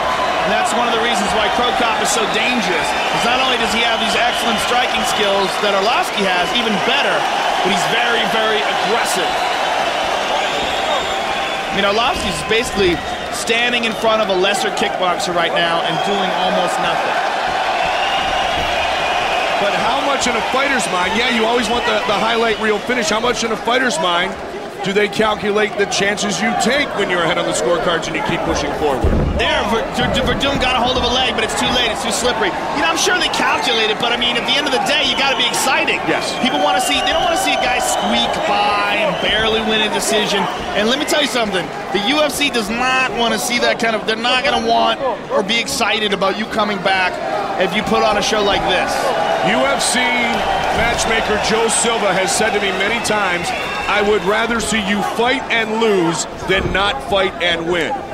And Dana White, the UFC brass, totally agree.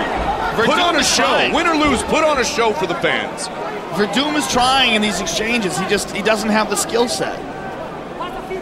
And both these guys are so slippery now, it's going to be really difficult for him to get Arlovsky down to the ground. Arlovsky has trained extensively with Randy Couture. His takedown defense is excellent. Got a Sambo background. And he said, yeah, I put in extra work on my ground game for this, but he hasn't had to display it. In that exchange, Verdum caught Arlovsky with an open hand slap to the head on the left side. Work.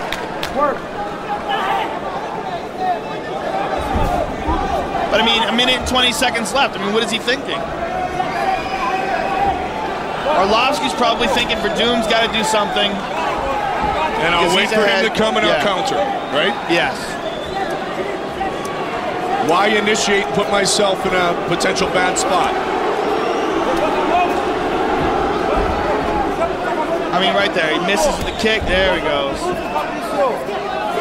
Arlovsky, back-to-back losses to Sylvia, a win since that point to Marcio Cruz, and less than a minute away from a victory here tonight against UFC newcomer, Pride standout, Fabricio Verdum. Work. The amount of feints versus the amount of strikes. So there he goes. Come on, gentlemen, let's work. Let's go. 30 seconds to go in this fight, and so far an uneventful second and an uneventful third round. Great first round for Arlovsky. Eddie Bravo, if we go another 20 seconds, will help us score the fight. Verdum charging at Arlovsky. He throws him aside and in all likelihood solidifies his victory. Verdum has 12 seconds to change it. He's got to go now.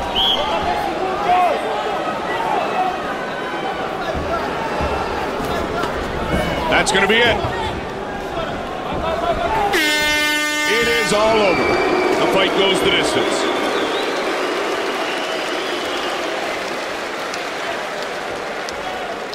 So the Pitbull should very well move to 9-4 in the UFC, earn his 13th win.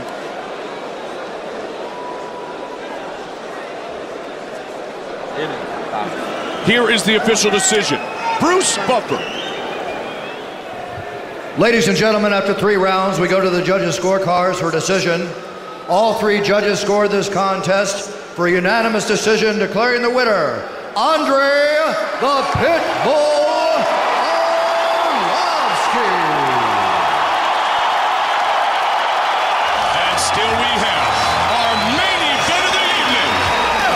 UFC 70, Nations Collide. From beautiful Manchester, England. It's a heavyweight title contender fight. The winner will face the natural Randy Couture for the heavyweight championship down the road. Tonight it's Mirko Cro Cop against Gabriel Gonzaga in our main event at UFC 70.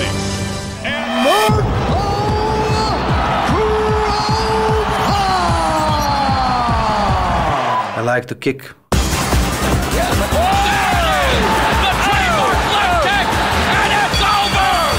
Low kicks are included. This guy can kick so high you don't even believe it. It hurt him. Wow. Those kicks are just as dangerous as any in the sport. This is exciting. I'm not afraid of Cro Cop. I know that there are a lot of people that are afraid, but I'm prepared and I'm not afraid of him at all. There he goes. He's got it back, sits back. He's not controlling the legs. He's got it. It's all over. That was absolutely textbook.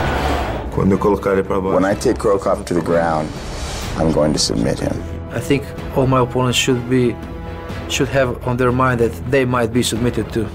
I believe Cro Cop is going to come very prepared for the ground game, but that's why I came prepared to fight standing up. Oh, Superman punch! Oh! Jordan's out, Jordan's out. Oh, Jordan's big out. End for it by Gabriel. Wow, out of nowhere! I believe Cro Cop will be surprised because I'm going to come in and stand up with them. Everybody has a plan until they get hit. Cro Cop showcasing some strength as well, able to create some distance and Com certeza ele é excelente lutador. I believe he is a great fighter, but to be the best, you got to beat the best, and that's what I'm going to do. He's a tough guy. He's definitely a tough guy, but I'm going to beat him.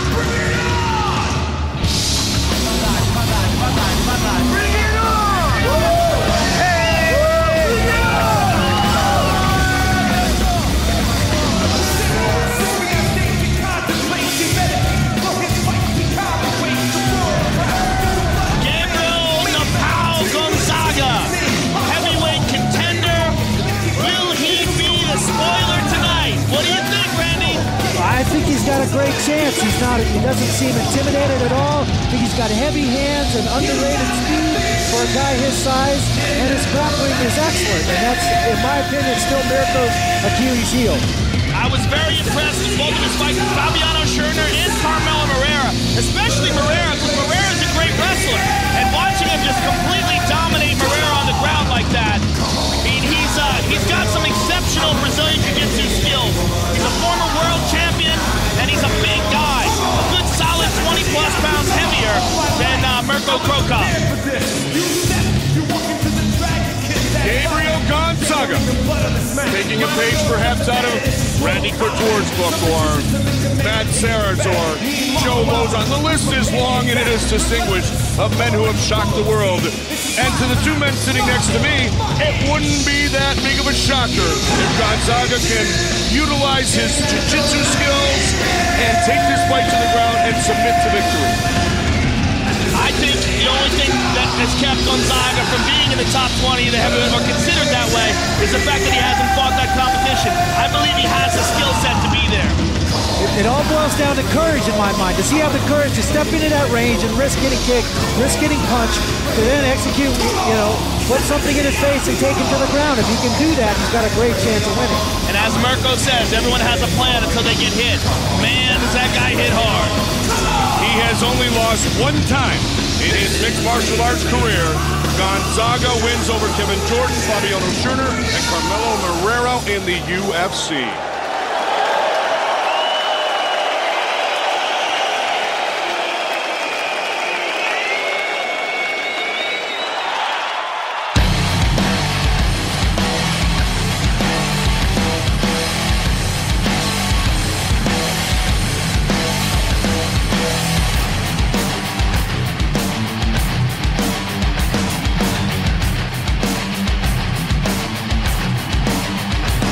Cool as a cucumber, stoic in his approach, no emotion at all. I guess he is beloved all over the world. I guess when you're the former head of the Croatian anti-terrorist squad, fighting in a cage is not that nerve-wracking. Yeah, having guys shoot at you on a regular basis is probably a little more intense. The crazy thing is, he's a member of the Croatian parliament. His duties are done in November, and he's going to resign and rejoin the special police, which is crazy. I mean, he's a very patriotic Croatian, very decorated man, and an incredible fighter. One of the best examples of someone who excels at one aspect of mixed martial arts and uses that to carry him to victory. That aspect being kickboxing. And I think he realizes the other pieces are important too. He's done a great job of kind of shoring up his ground game, trying to be more effective there, be able to survive there, get back up and last long enough to knock guys out. He has the most lethal leg kicks in the world of mixed martial arts. He will chop you down on the leg, or he will knock you out on the head.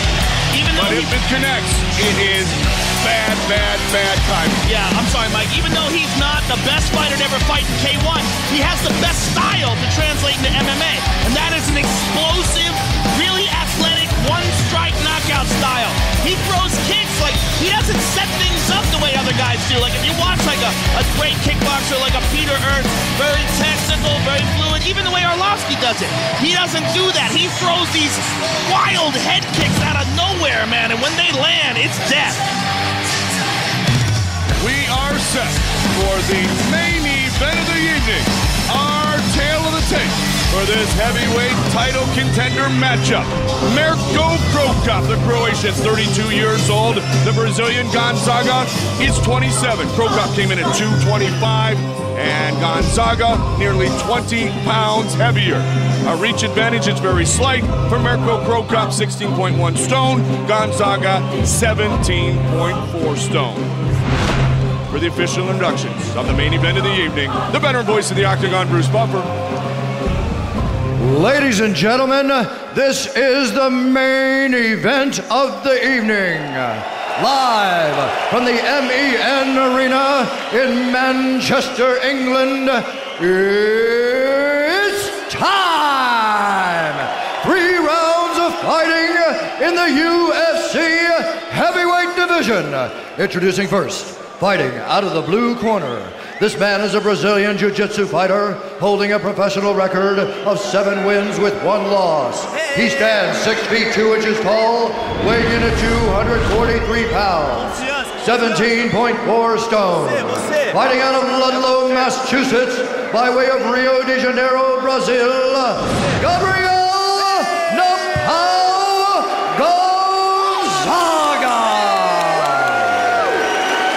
And now introducing his opponent, Fighting out of the red corner, this man is a striker. He holds a professional record of 22 wins with 4 losses. He stands 6 feet 2 inches tall, weighing in at 225 pounds, 16.1 stone. Fighting out of Zagreb, Croatia, Mirko!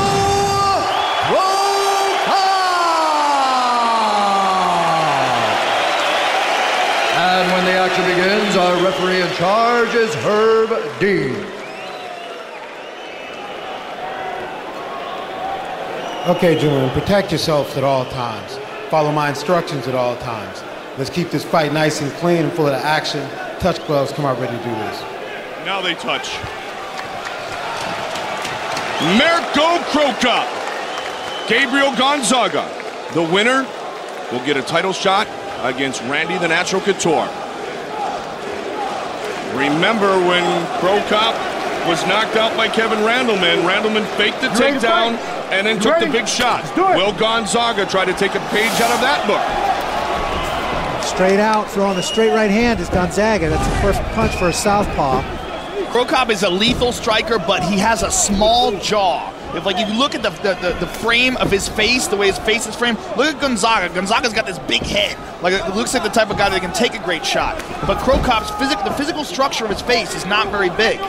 The footwork, Gonzaga keeping to the outside of the lead leg of Crocop and trying to throw that straight right down the middle.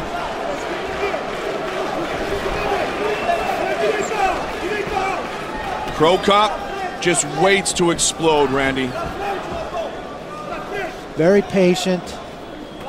I mean, virtually expressionless. And the legs are like that of a running back. I mean, his legs might be the biggest, strongest legs in all of MMA. They're definitely big. Looks like a figurine from He-Man or something. Absolutely. Yeah, so far, no, Gonzaga looks very comfortable on his feet, though. Well, he's had that look in his eyes, Joe, all week like, dude, kind of like Matt Serra told us, I'm about to shock the world. I'm extremely confident in my ability to beat Mirko Crocop. He's got good hand speed for a great big guy, and he's doing a great job with his footwork and bringing the action to Mirko. It's almost like he's been angered by perhaps what he felt was a lack of respect coming into this fight. Very nice catch, though. Takedown. He caught that kick excellent. He took a hard kick to the body, caught it, and immediately took Mirko down. Nobody kicks harder than Crocop. Nice close guard by Mirko, trying to tie up Gonzaga and keep him from landing anything damaging from the top position. Gonzaga trying to clear his head and posture up so he can bring down bigger shots or bring down an elbow. Joe, in your eyes, how good is the ground game of Mirko Crocop? It's very good defensively. I mean, he can submit guys. Is he going to submit Gabriel Gonzaga? Not likely, but he's very good defensively. He knows how to hold on. Look, he's doing a very good job in stark contrast to what Elvis Sinisic did against Michael Bisping. He does a very good job at controlling the guy's arms, keeping his hands up, blocking punches, keeping the guard closed, and keeping the guy tight to him. Here's the biggest issue here is Gonzaga is winning this round. If nothing happens, if Mirko doesn't create a scramble and get back to his feet, he's lost this round. In a 3-round fight, you can't afford to give a round away. He's got to open his guard, use his feet, create a scramble, and get back to his feet where he's most dangerous. And Mirko has been, he took a couple shots right there. Looks like he cut him. Gonzaga, according to game plan so far. Yeah, he cut him up by his hairline, Joe, on the left side. And that is the difference between fighting in Pride and fighting in the UFC, the elbows. Mirko has been in there with probably one of the most devastating ground and pound guys, if not the most devastating in the world, in Emelianenko Fedor. And he survived that without getting stopped. He's also in there with one of the best submission guys in Nogueira. Eventually got caught in that fight, but dominated most of the fight before that happened. Dominated the stand-up, but then he was taken down and armbarred. And Nogueira, certainly with the recent signing by the UFC, very much in the heavyweight title picture. Very nice right elbow by Gonzaga. Gonzaga slowly pushing Mirko up against the cage as well. Randy, how can Gonzaga take this to the next level from the closed guard of Mirko Crocop? He's doing exactly the right thing. He's clearing his arms, keeping his head clear, posturing up, throwing nice elbows and nice combinations and scoring. He's damaging Mirko Crocop from here. Again with the elbow. He ate a shot, but he got the takedown he wanted. And now he has been in top position for the majority of this round number one. Nice elbows. Gonzaga, extremely confident. The cage comes into play, yeah. The cage comes into play now is limit Mirko's ability to scramble. And again, the cage is not totally foreign, but it's a newer element to Mirko Cro Cop here in the UFC. Randy, how much of a mistake do you think it is for Mirko to not train with a cage? I think it's a big mistake. I think it's a huge difference in the two venues between Pride and the UFC, and there are definite cage tactics you can use offensively and defensively to your advantage. And they're going to stand them up. I don't know why you'd want to limit. Unfortunate. I don't know why you'd want to limit your abilities and kind of eliminate a dimension of the fight game in the octagon by not training it. Look at that welt on Gonzaga's body. I was just thinking the same thing, from Joe. That one kick. Gets him again. That could snap some ribs, man. Mirko looks tentative, though. Oh, my God! Oh, my God! I cannot believe that! Incredible! Head kick knockout!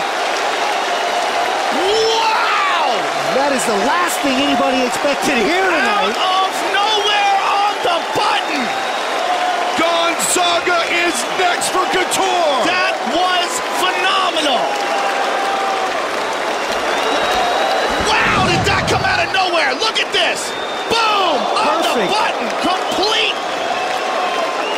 Total shock! Took a page right out of Mirko's book. I mean, Mirko couldn't have done that any better. He drops his hands, bang! Right on the temple, out cold! Oh, Mirko's knee. And look at his leg backwards! Look at how he fell back! We can see that angle again. Look at how his leg is twisted underneath him after he got knocked out. Watch the head kick. Out on oh, look at his leg is twisted underneath him. We are beginning to expect the unexpected here in the octagon. And again, many did not expect this. He might have a serious knee injury to go along with that because his knee was bent back at a very bad angle. That is not looking good. Look at it again. Here he is. Knocked out. Watch the head kick. Now watch as his knee goes back. Watch as he falls. Let's take a look at it one more time. Left hand Here's the kicks. On the button. Out cold. Now look at his leg. Boom. It goes under him. Oh, look at that angle. Oh, look at the ankle too, Joe. Not just the leg, the ankle knee and the twisted. ankle are that he could have suffered a serious injury there.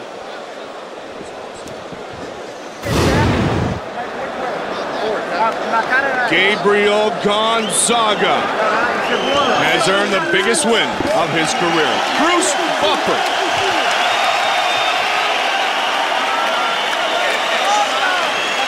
Ladies and gentlemen, referee Herb Dean has called a stop to this contest at 4 minutes 51 seconds of the very first round, declaring the winner by knockout, Gabriel "Napao" Gonzaga.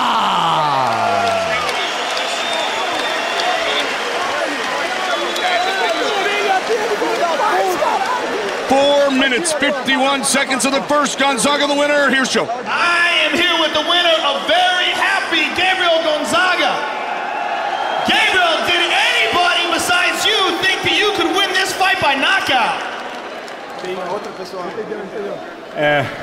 Trabalhei muito na minha confiança em pé, meu professor Cebola, meu professor Elcio, que me ajudou na parte de Muay Thai, Clayton Robson, todo mundo, Marco Van, e é nocaute.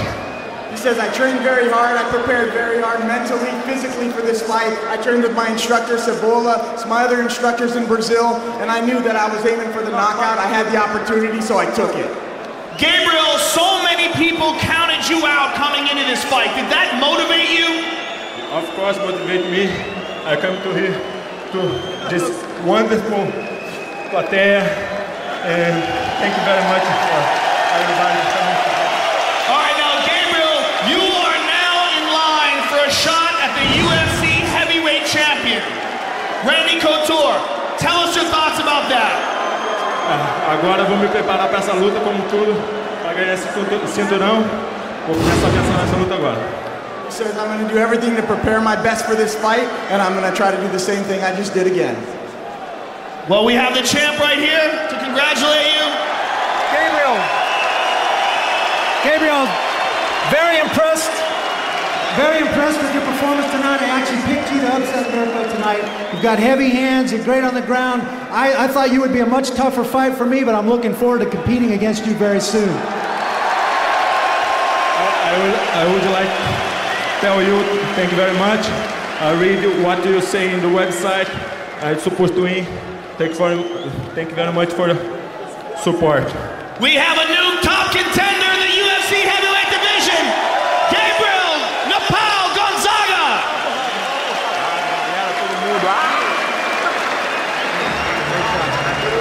What a moment indeed for Gabriel Napao Gonzaga. Didn't shock himself, but perhaps he has shocked the world. Knocking out Mirko Crocop. And next now, for none other than Gabriel Gonzaga, Randy Couture. Mirko Crocop in the octagon now. Joe. Mirko, I'm sure you're very disappointed now.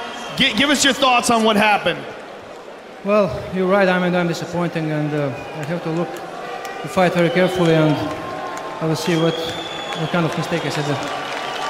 From here, you just go back and look at the fight and then reassess your situation?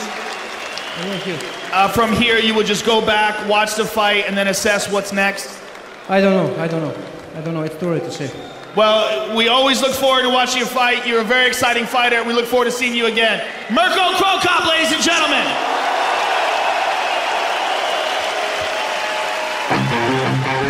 Manchester United this evening for the best of the best in the world of mixed martial arts. Czech Congo working Asuero Silva, earning himself a unanimous decision.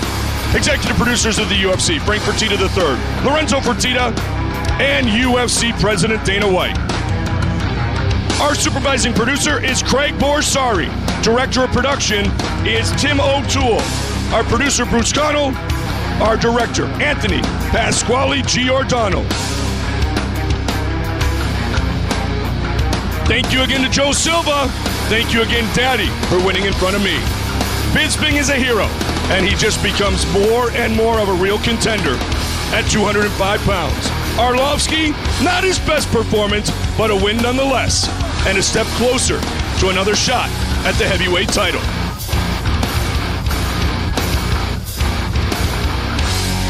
And then, in front of a sold-out crowd, came the shocker. Not that he won, but in the fashion in which he did. Mirko Crocop, Gabriel Gonzaga in the heavyweight title contender fight. There was a takedown, and then there was the real takedown, the knockdown, the knockout. Crocop loses tonight. For all of us here at the Ultimate Fighting Championship, Joe Rogan, Mike Goldberg saying so long. Until next time, we see you right back.